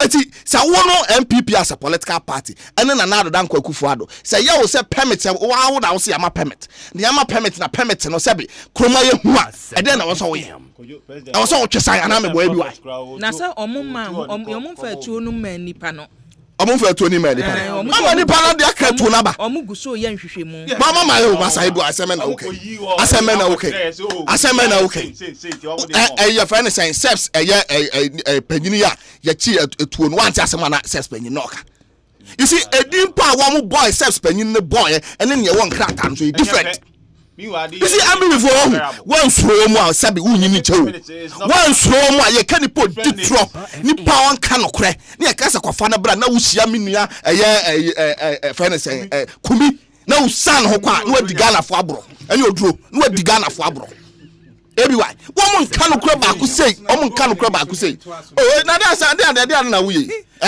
Ghana 40 mpacho me pacho Ghana 40 Ghana 40 ebi why eti no kran ne say baby ya duru sempo ya NDC ne ma permita Ghana mu nyoye Ghana security na to ape enti hu ni kwan say e wo say kamo ma ho kwan men kofo di atuo begu Ghana ha atu almost 1000 and ahia atuo ene jama mo vise wo forces no delta forces am da makose national security no ona mo de atuo no mo ga ya mo ka chen say e hunting guns yeah that's it me ba cho hunting guns say na tie yeah that's it abusia eni ayete ye eye kwajodan kwa NDC communication team mu ena wowo Emmanuel MK Fiagbeto ede ya wode aba Fiagbeto imase ABY letter no a wo ka say mpanimfo esan ye no permit ya de ema eniema no ya de yi niema no ya ma ya na NDC da so power na MPP for na ma order no na niema no aba enti chese munya NDC for no wanwe wo ho Emmanuel MK Fiagbeto ne de ye ode aba no Philip Bedu so ede eni wo say NDC kwajo dankwa atro nice en wodie na donkwasi Pedro so de ye awode aba wo say hwehwe ade pa kwajo dankwa yiye ne ho no mo hwe wo ka so ne nkura na edi nkomo wa hu ebi wa ka chen say yanyinyi pa Sir Patrick McDonald Mensa so de ni minua mesre wo de ba no ama ho ateme kan na ye atemdidie de me se ha se ye nkan atemdidie wo ha mesre wada nti wo de ba na pese kan na wa ma ho ate Philip Bedu osetwe a NDC Alfred Kojo Traders ABY wo mo amates man NDC communicator no nkasa wo educate mani educate traders de ye ode abano no iti message ni so ede ni wo say akuya NDC guy no wonim ne wo kan won so wototo papa so sa hwe ne wo ye no ho no mo se Patrick Udi Makan dada Michael Eduse so say akuya me sa wo se me ntwero nsem bi wo ho no mo me wo number pa Eriko Papa J so de ye ode aba eni wo se akuya hwe ka kire Kojodan kwase wo ni adanse a da bia no kra de we na we asem na wo kan banahene o se oni adanse a ma onka mo ni mo meke kansem sila so dumdie ni o se bi why ne program no me enjoy pa na ka kire NDC communicators ne say o ma sem o mo de ba no che say wo mo kan sem a wo mo kan sem a nipa de susudua to ho obeka say ne nipa yi kani na fie panic no a abante ente won mo a wo create no ka chen se wo ntwa so kora Ghana yempe ne wo ye no onso ne de ye odi aba na busua ye twa hutia wa ye ba ye beto aso Saglimi project no ye bekom ene nima ne ma obi sesei nima ne ma obi won hudan a ye se ye besi ne hono mo nima ne ma obi project no ampanimfo be ye no na EIU report no so nsem yenu a ye de be sori nie abusua ye twa hutia wa ba ye ba ye beto aso afi honom na yakoye nim.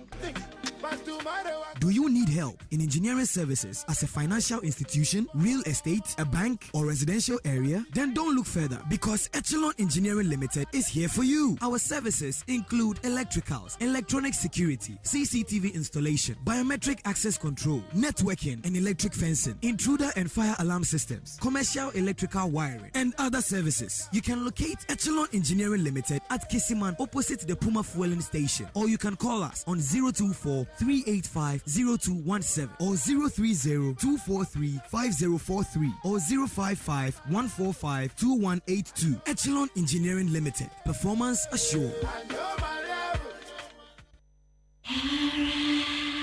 The biggest outdoor event in Ghana, Mrenona Tusuno, and Nina Chidababi Bako Bay Aviation Social Center. Here the 9th edition hits up from Rapio Jesse. A feed Yenipin Cedar. Saturday, 1st June 2019. Shetima Oyadana Project Sibaka home. Nayam Pape. One winning a feed Champions League final. Abayan Liverpool. And a Tottenham Hotspur. Ye Kukuro can get to screen Bambala Pass. Watch a final on live. And you won't be. We are 12. Now Pape. Basketball, volleyball, arm wrestling, video games contest, 5-a-side football competition, and it be. I am free. So register basketball and now volleyball. Come and joyonline.com. Now click Rapio Jason. Now register. Please your favorite presenters, the musicians are hot. I am 2019 Hits FM Rapio Jesse. Hits FM the Dijumadia Bro with support from Joy Prime. Sponsors Simba Bet. Best odds always. DSTV. Feel every moment. Go TV. Live it. Love it. KFC. It's finger licking good. Heineken. Koba. Our lives simplified. Shaka drink. Vodka with energy. Unique in sopa. Uniquely made for you. Get to Let's Send capsules. Slim to look smart for the future. Esports Ghana and Studio HD. 2019 Hits FM. Rapio Jesse. See you there. Hey, Mr. and Mrs. The Mama praise the Lord. Hey, Pastor. Hallelujah. The treasure de who sit to me here. Then we are beyond what according to our church. Hey, Pastor, if we say me kunu fa mermaid do CB men's capsules. Na me so me no ma de CB women's capsules. What try no? Any job be fee pa. Praise God, praise God. CB men's capsules. A besa me pemu reye. Ene me dun so mu yale. Ene oba no so na ho ka na wo from no. Ene na yase a aya na ye ne ya na fichi problem no. CB women's capsules abeyi ni nyina free so. Maye ka me si me da dem nti. Me rapon ya na obefie. Nka me nkwan. CB men and women capsules. Susie Herbal Center Ghana man me madam ase. Apemfo abatan wo mo manufo ne mofra wo ni mfie dumienu nka ho. Our pharmacies chemical and herbal shops nyina mu. Etufo afre Susie Herbal Center 0247 11 16 71. Afre 0246 57 87 50. CB men and women capsules. Ubadun so feel. Hey, you also. Ebdi ahwehwe edwadie nkra toemu agye atum. Would you like to change your home or office from the ordinary to the extraordinary? Are you tired of messy POP finishings that's heavy to work with and time-consuming? Then Trelidor Decor Range is your answer. Trelidor is the approved supplier of NMC, the world's largest manufacturer of polystyrene cornices, skirtings, ceiling roses, and wall decor panels in the world. Our product is not POP. It is extremely lightweight, flexible, waterproof, fire retardant, and very easy to transport. 5 times faster to install than any other POP products. So don't delay. Call Trelidor Decor today on 0561 24 24 24.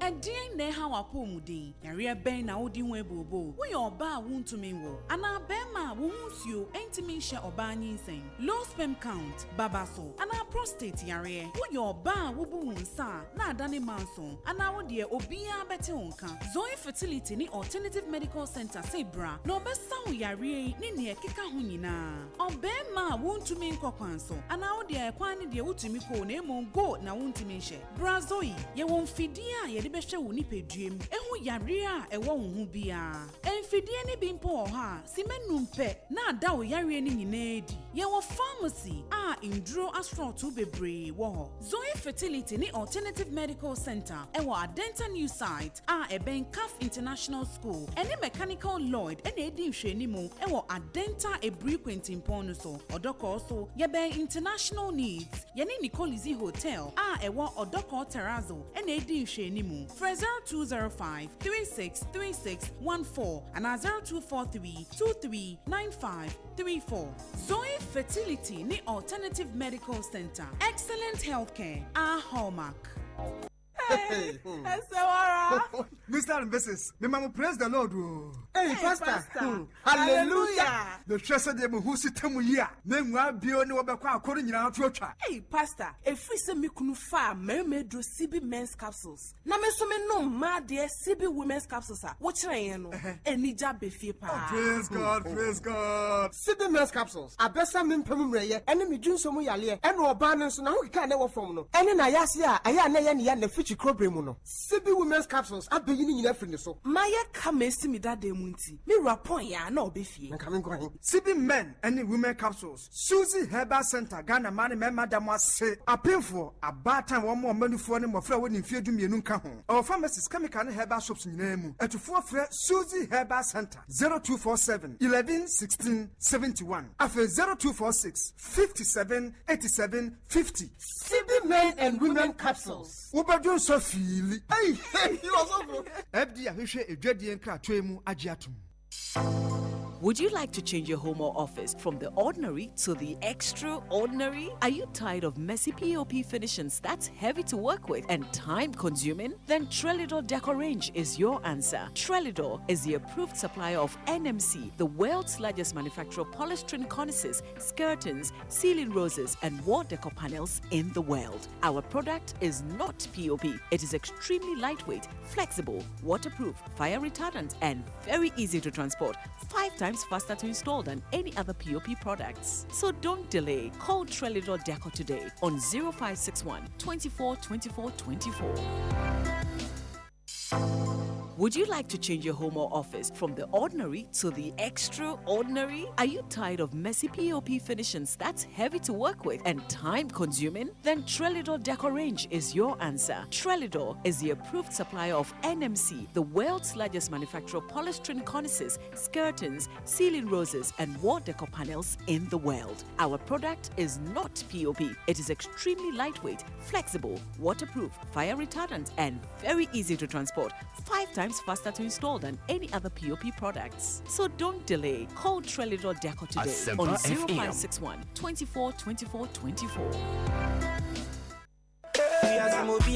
Sema chene bada wiye na wusa manfo ani agi buda Malaysia. Nenyo mu timu no awi ne nko anti o. Omoboto mu nsoya dai. Obia bet wo mybet.com adisika. Mybet.com. Ama Ghana fo hu se no kre. Bet mu gwa hodo. Ne mu brane no ene mybet. Obia woni master. Bet ni mu master no nie. Na bribia. Ye tu na ya ne mu tie mu bie. Mybet.com on trade ne kwaba mu. Sese ye mybet.africa. Ai, sese mybet.com adane mybet.africa. Yes. Samu, log in keke, ne disi kabebre. Ya odds no so. Na betting options ne doso. Na mybet.com yesronko betting in nemo. Na my bet Africa de adutwem. Mybet.africa. Betting mo obia wane master. My bet winning with ease. Asempa FM. Asempa FM.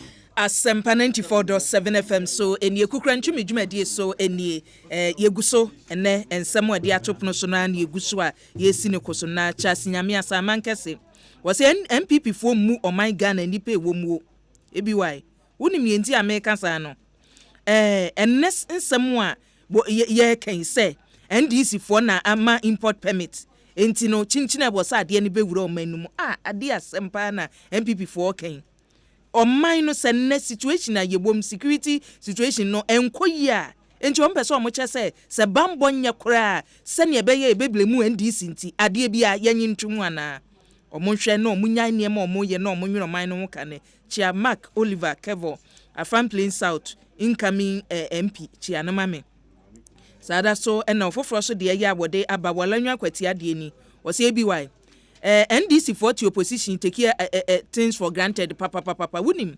DNT na James Agaga betumi akache Ghana for say wono ama ho kwan say yemfatuo ne mra nanso MPP for na ayemfonso esa say bra mo ka so mo mfatuo ne mra no na Ghana dwona na Ghana nyo de na ogina so ka say na Ghana nyo aka 2 days amu afiri office so say ma sign permit ne wo se wobi na ayemfonso hypocrisy nya atwem wamunyasa na chia NS ya ukumi emame walanyo akwati ade ya abode aba eno no abusua yankwa nim na yento aso yesumi live o Facebook ntubetumi ahwewo na ade adwenche ni bi aba mesha se afri odonya akoso na odonya akon report na watwi ebeto odwa you report omode ebaye yemfa enkoye nim ntimi how many minutes sese yebecha ne sima num okay 5 minutes okay 5 minutes now ma memfa me 2 minutes memfa till ade bi mfiri ho ehun me brother bana hene na kwadwo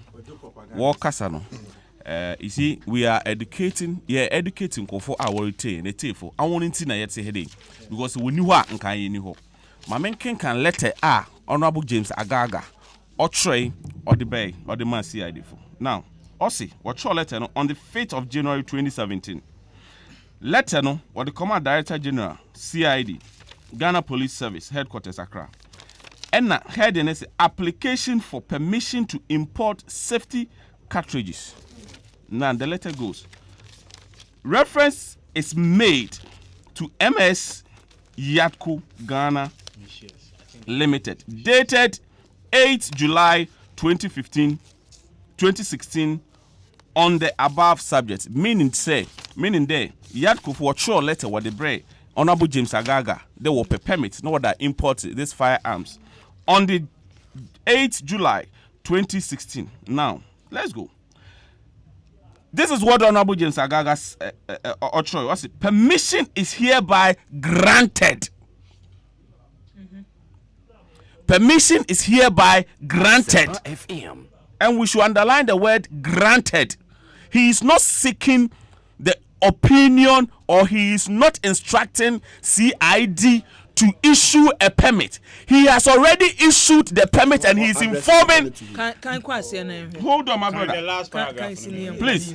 He has already granted the permit to Yatco to bring the firearms into the country. He is just informing CID. Now, Mame Kodo. Section 5 of the law. Fantastic. Mame Kodo. Osi. Permission is hereby granted to MS Yatco to import the understand. Hold on. Permission is hereby granted to Yatco to import the underlisted explosives and accessories for the use of their clients who are all engaged in mining and quarry sections. Ghana for Ankwesi Bekada Labraka. Mining company. Jadin for na je fi so for man. Ana me good American. Hold on. 5 minutes na ya so. Me wie na say 5 minutes no asumpa me pe. I just want to set the record straight. Just there. Also, now, also 20,000 cases of 500 pieces of shotguns. I'm coming.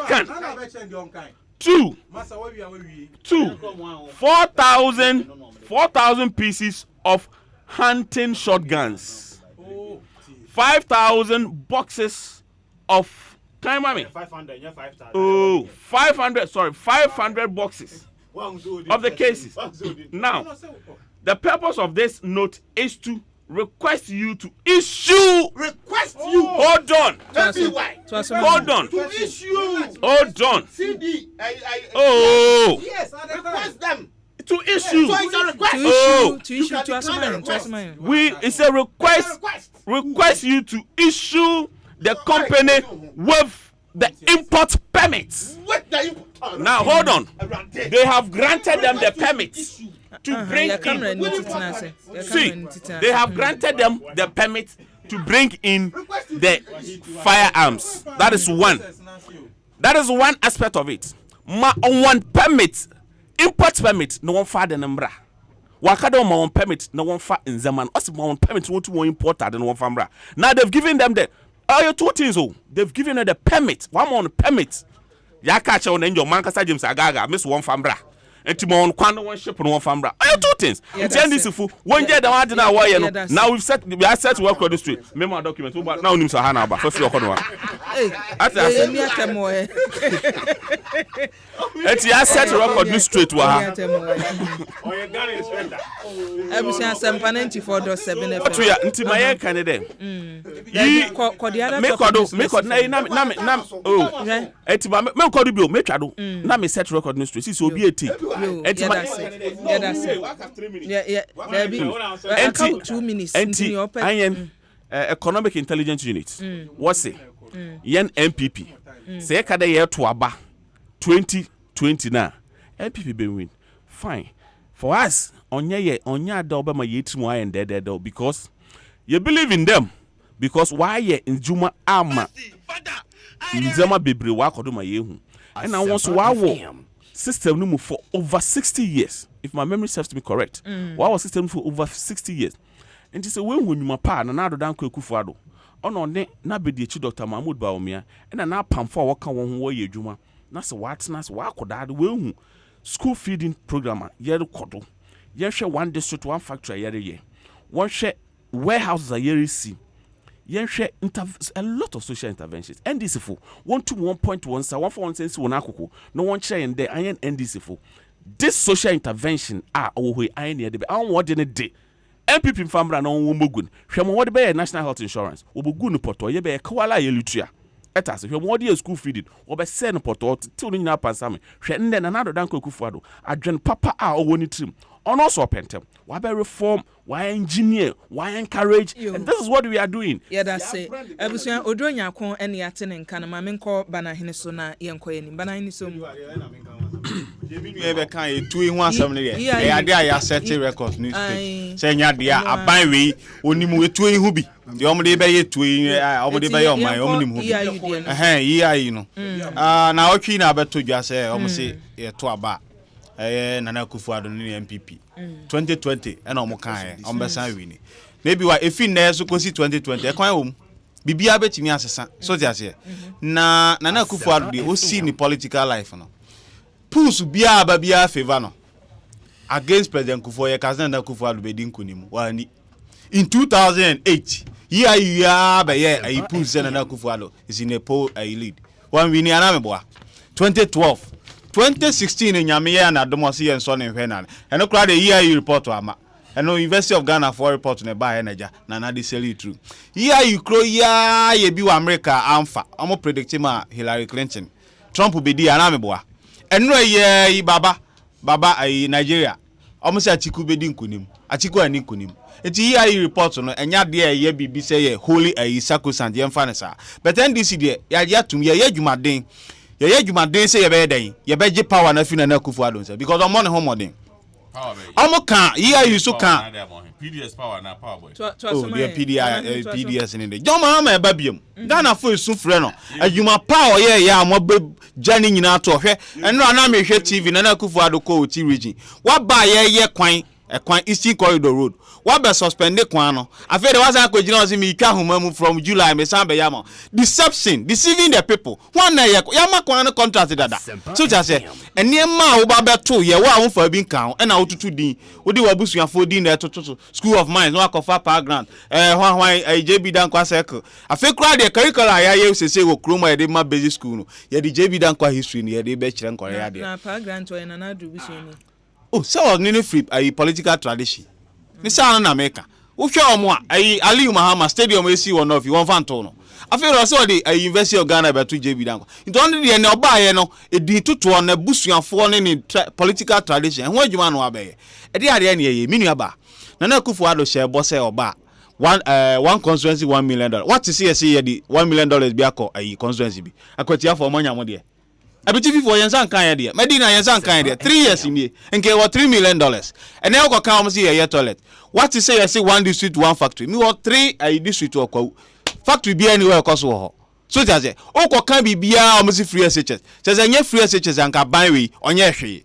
Hwe nan say Medina cancer na e bobon krofo ku omni ade wo ho a. Ye ansa na omo ba be ye a bridge. Omo ba ye JB Dankwa bridge ya enenam ho a ukọ be ko be 1 mile ansa na wafro yi akoyi.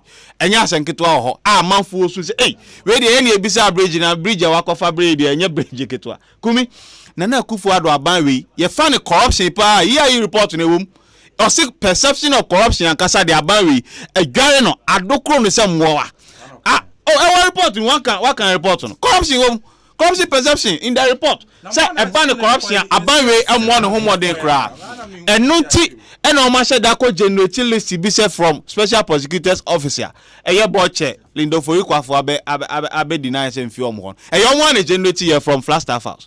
So listen now mo because corruption e koso aban we entimi ntu ho na mo one ono an nkrofo say pass yes special prosecutor ye man kwa mana ye na yuma enka ade a obechi omo nkrofo yagum nanso nanado oyi wadi a wose ko ne kodi usika ye nya ohwe happen wo boss happen wo Ghana cylinder manufacturing to the sense and the CEO ono ankasa increasing the salary by 400%. Ogusuti o ya saki board and ono ti won old diska hwede ye mo of akwa me husu ye maritime authority hwa Mary deal boache jako ye boache jako wo position okasi obia ye ko uba ya wo koye 1 deal look at it and ne oil block wa ya ma contract dada FPP4 buyer omo bel ton mo nkrofo to the sense eka deal anko man ye benye over 30 billion omo kwaslashini whom slash enko company no e omo ankasa bottom na eko ban we krono omo bo man e dey asam ni was here me lande adai enti dia amanfo kan say report no dia ba nanso Ghana for nye no no omdi tie enne me no mienu ye bottom say ye ho to yen anye Nana Akufo-Addo na economic intelligence unit na be ka kire yen ankasa ya setram ne ye hwe ene de ato aba 2020 je de ye wa reshem NDC ene Ghana for say John Dramani Mahama obesan babiem abaji o man na siwo na djuma pa no oto aso a ene omo ko sign no hydro sky kra maya bond yo omo ko raise 3 billion omo de start here sign no hydro sky se bebo se mba yo nimi nti John Mahama babiem no abeto ne nyuma pa so ama Ghana afa ne ntoma pafra abusia osuba na hene ne ate ne nkanu yeda seminua yeda se esmod pa inti ede ya wode aba eni odonya ho mamento aso esmod pa inti se ABY NDC amanyoko na toda no wonum dwene se wiase nyansa nyina wonko an wonim mesrew ada ka kire wo mama me se so maisa abo emosia so omudi begu Ghana fo ani a Ghana fo akata wani eti propaganda no omo ye no emfa ba bia ena djoa cha amwaten so edieni Oslo Norway enwodi efri wo se ABY Ghana da ben ya manyofo no se wo man no nyankopon ehu ye mobo na me ne abusua ni nyina so ena etie ena adwa mechia mo papa sada so ena eye na namponsa bedi akonso ede ya wode abani o se obakwie kwakubu ahin sesen kwakubu ahin peso o kire se eye no wokọ no anadwo anaso kọ na homache asam no dia so obechire mu dia ene wanyere ne ho if say Ghana for so ya krado twen ne say enchire mu bi ese ne fata no womfa emra set so de ya wode aba setoko de ya wode aba enie o say bi why Nyankopon hira mo ne adwuma pa moye na kwakubu ahede ennemene no a kamen kasa menim ne enunu no a enu nti wasan ba ne hu fi poto bi mu no setoko so de ya wode aba eno no yenko yenim na Ernest so mayen ebi EIU on Jarof no amanko umre na odidi ago no yenko ebi EIU nsema mo de ba na yen MPP for de yesum ne mo yemfa yeni ento so esan se yeni bebi a egina deda na unim de ma me wa rehemu MPP mu se yeni bebi egina ne se aban bia se ube anase wo opposition na beba power human resource base omo abefa omo shadow ministers omo delivery ni omo policies ni omo team pa omo de betu dwa no eno kwa kire bebi a wokọ yeni anom NDC foe hwe omo appoint omo as omo shadow ministers match them boot to boot some say boot to boot no let's match them boot to boot to the human resource base of the please you have spokesperson on finance you have spokesperson on agric to kasa bebe ona boy kopoku anyo no from time to time bia press conference on Charlie nyanto basia Tobo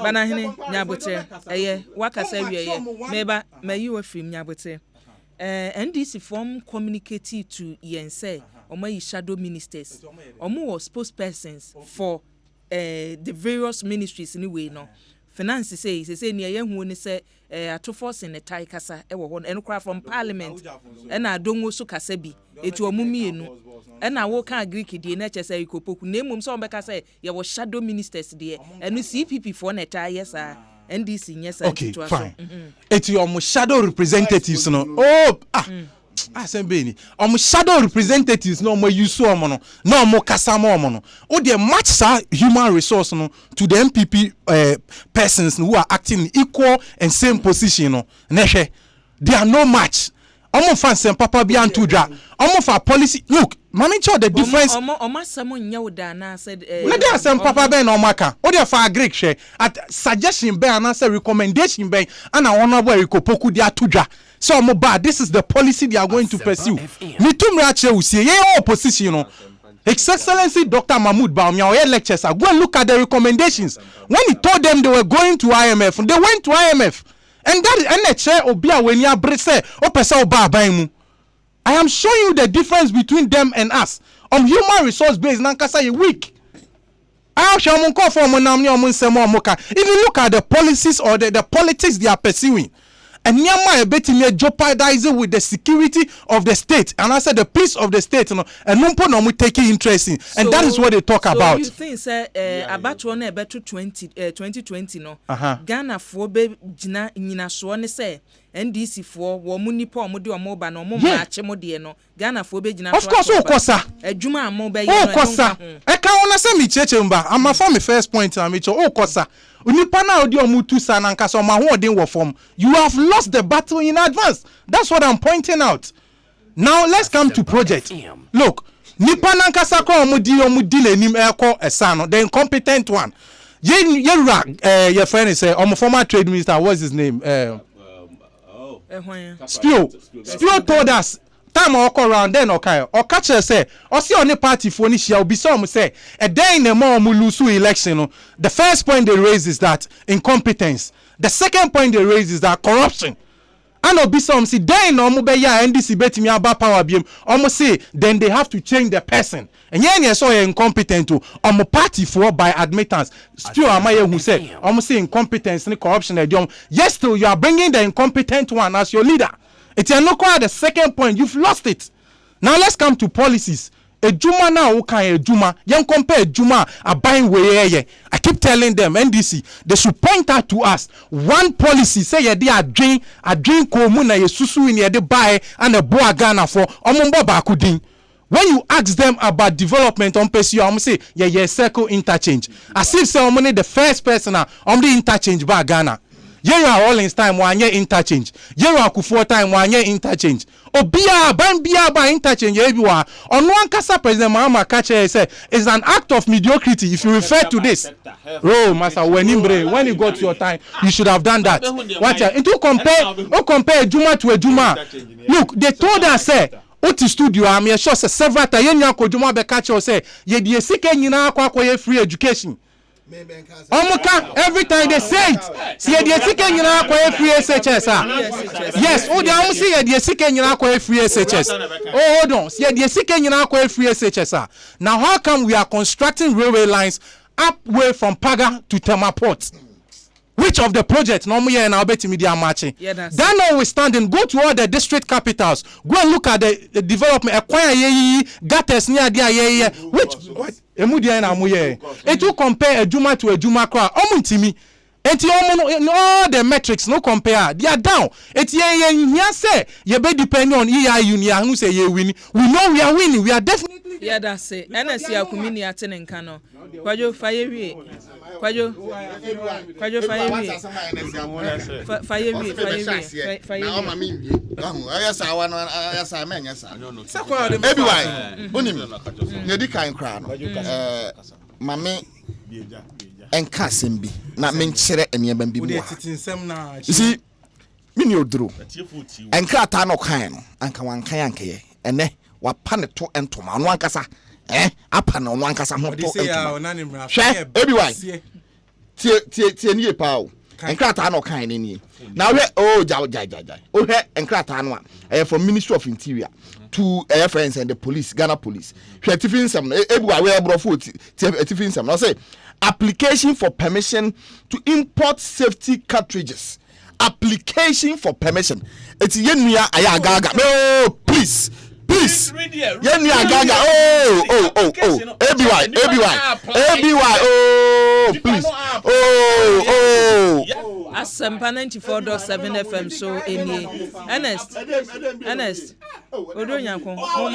Moma nto aso man. Wajo to aso. Ute, I say application for permission to import safety cartridges. And tie nu agaga tro come say moma permission here import safety cartridges. Last paragraph na tie nu pa say the please.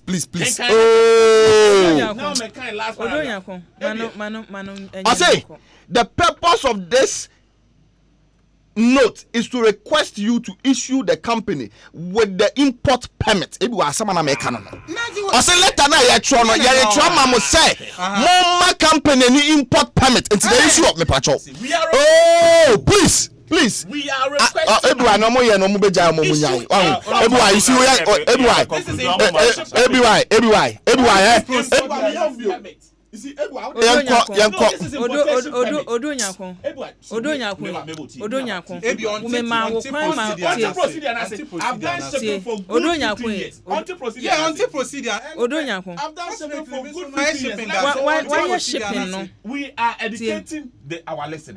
Why you shipping? How many years? 15 years. Mr. Shipping. So we know what we are telling you. Asama ya bana yenka. Oh, okay. To Atumuna market, who can one market over to one?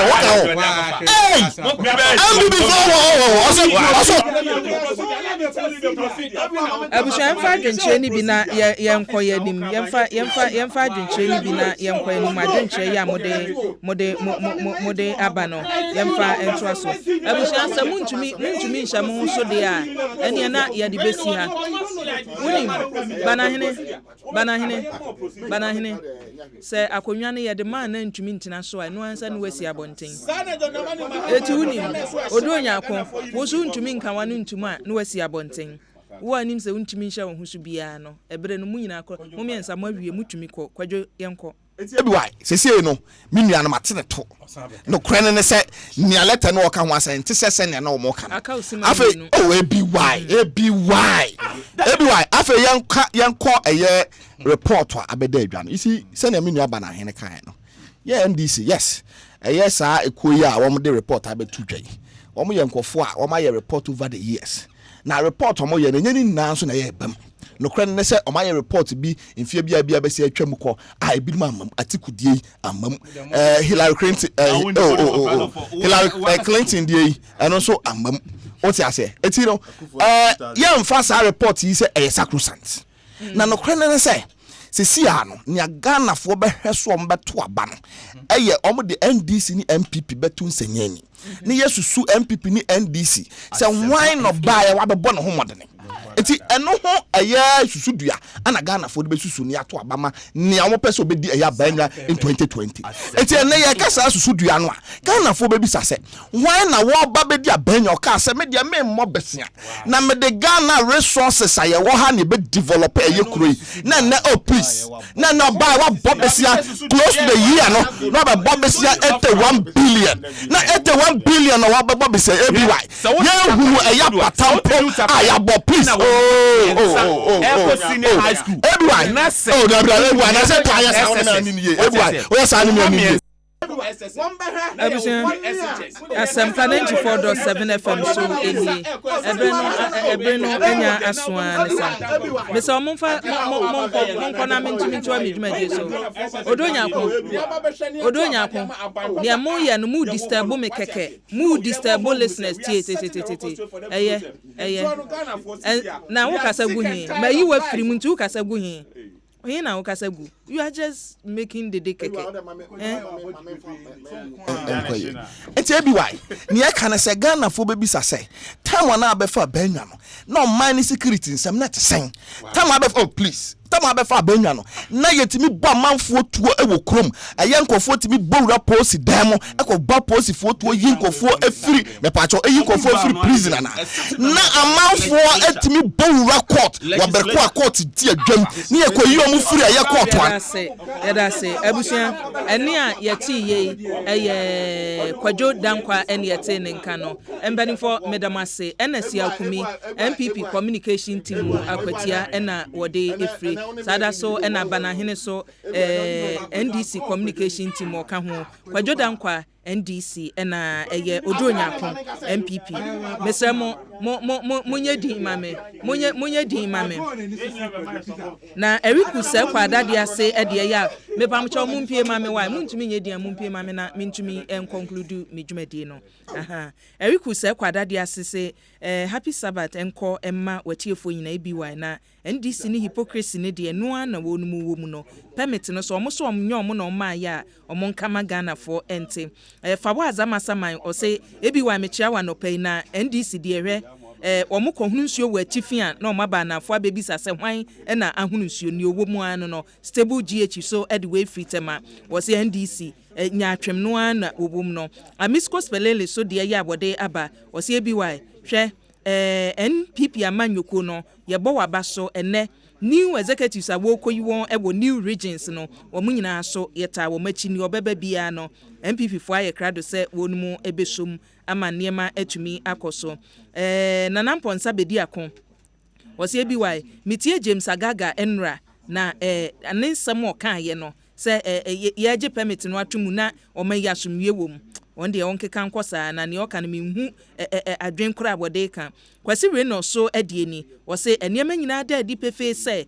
aban modern mo abobo no eno aso na EIU for egina so a wo se MPP for na bedi nkunim eti ebere no so a Ghana for be kira ma niema adadi akwasi obenjwe so besia se enwode efre wo se ABY hwe die ben situation pa na wo Ghana eti amanfo eyire wo ho na niema nkoye na situation die situation omo nchemu ema Ghana fo nyina enti bi efise ne mpanimfo no ka no me ankasa mente ase Emmanuel Martin Oredu Brempon kwa uchafo enwodi efre wose akua kwa uchafo amewei ene Ghana nyina no bi ehu modern a MPP amanyoko no ebo nti omo so omo hu ye no omonfo omo ho abusua yemfansia na agudie makomfo emetoa so ewo dwumadie no eso na nyaaka bia no wonfa emra wo wuje bre na wutie yen yeda wase papa se wuje bre na wutie ye ene anope na jebi nsawom so de ye ode ebaye wose nyankopon enhyira kwadwo opon kroma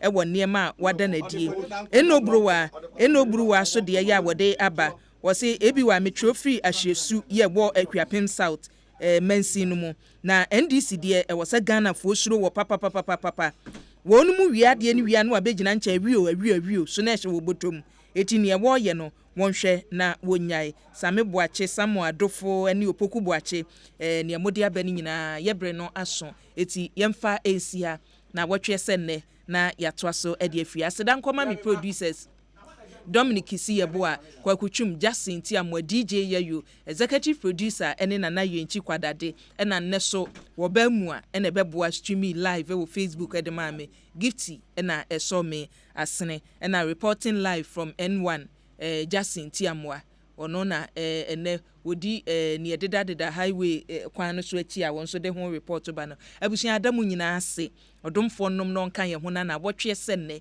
yensan enhia gudie mu akomfo na wobra so aseda no so ye de ma Vodafone penny for hwe Vodafone the network no abusia mi kwei ne me di gya wo no we ye secret obi nka nchew ene network no amanfo bedwuanum saa esu Vodafone de try data no hwe try 4G no na hwe wo de week mu me pese try 4G no se wo de we use network fufuro bia de brazo a ko Vodafone na try hwe 4G no enti bebiro enti o kese na ne ya ne se edo koboko enso wo download ya de ahwe na da ho no mo Vodafone say the future is exciting and no ani ade a wo de ma Vodafone for edam asese mota yachi abusua Madam Asempa moniti a monyi me phone na yento aso empem enko yanim ewo ensemo a ene yede eba emu. Asempa FM 94.7 all talk all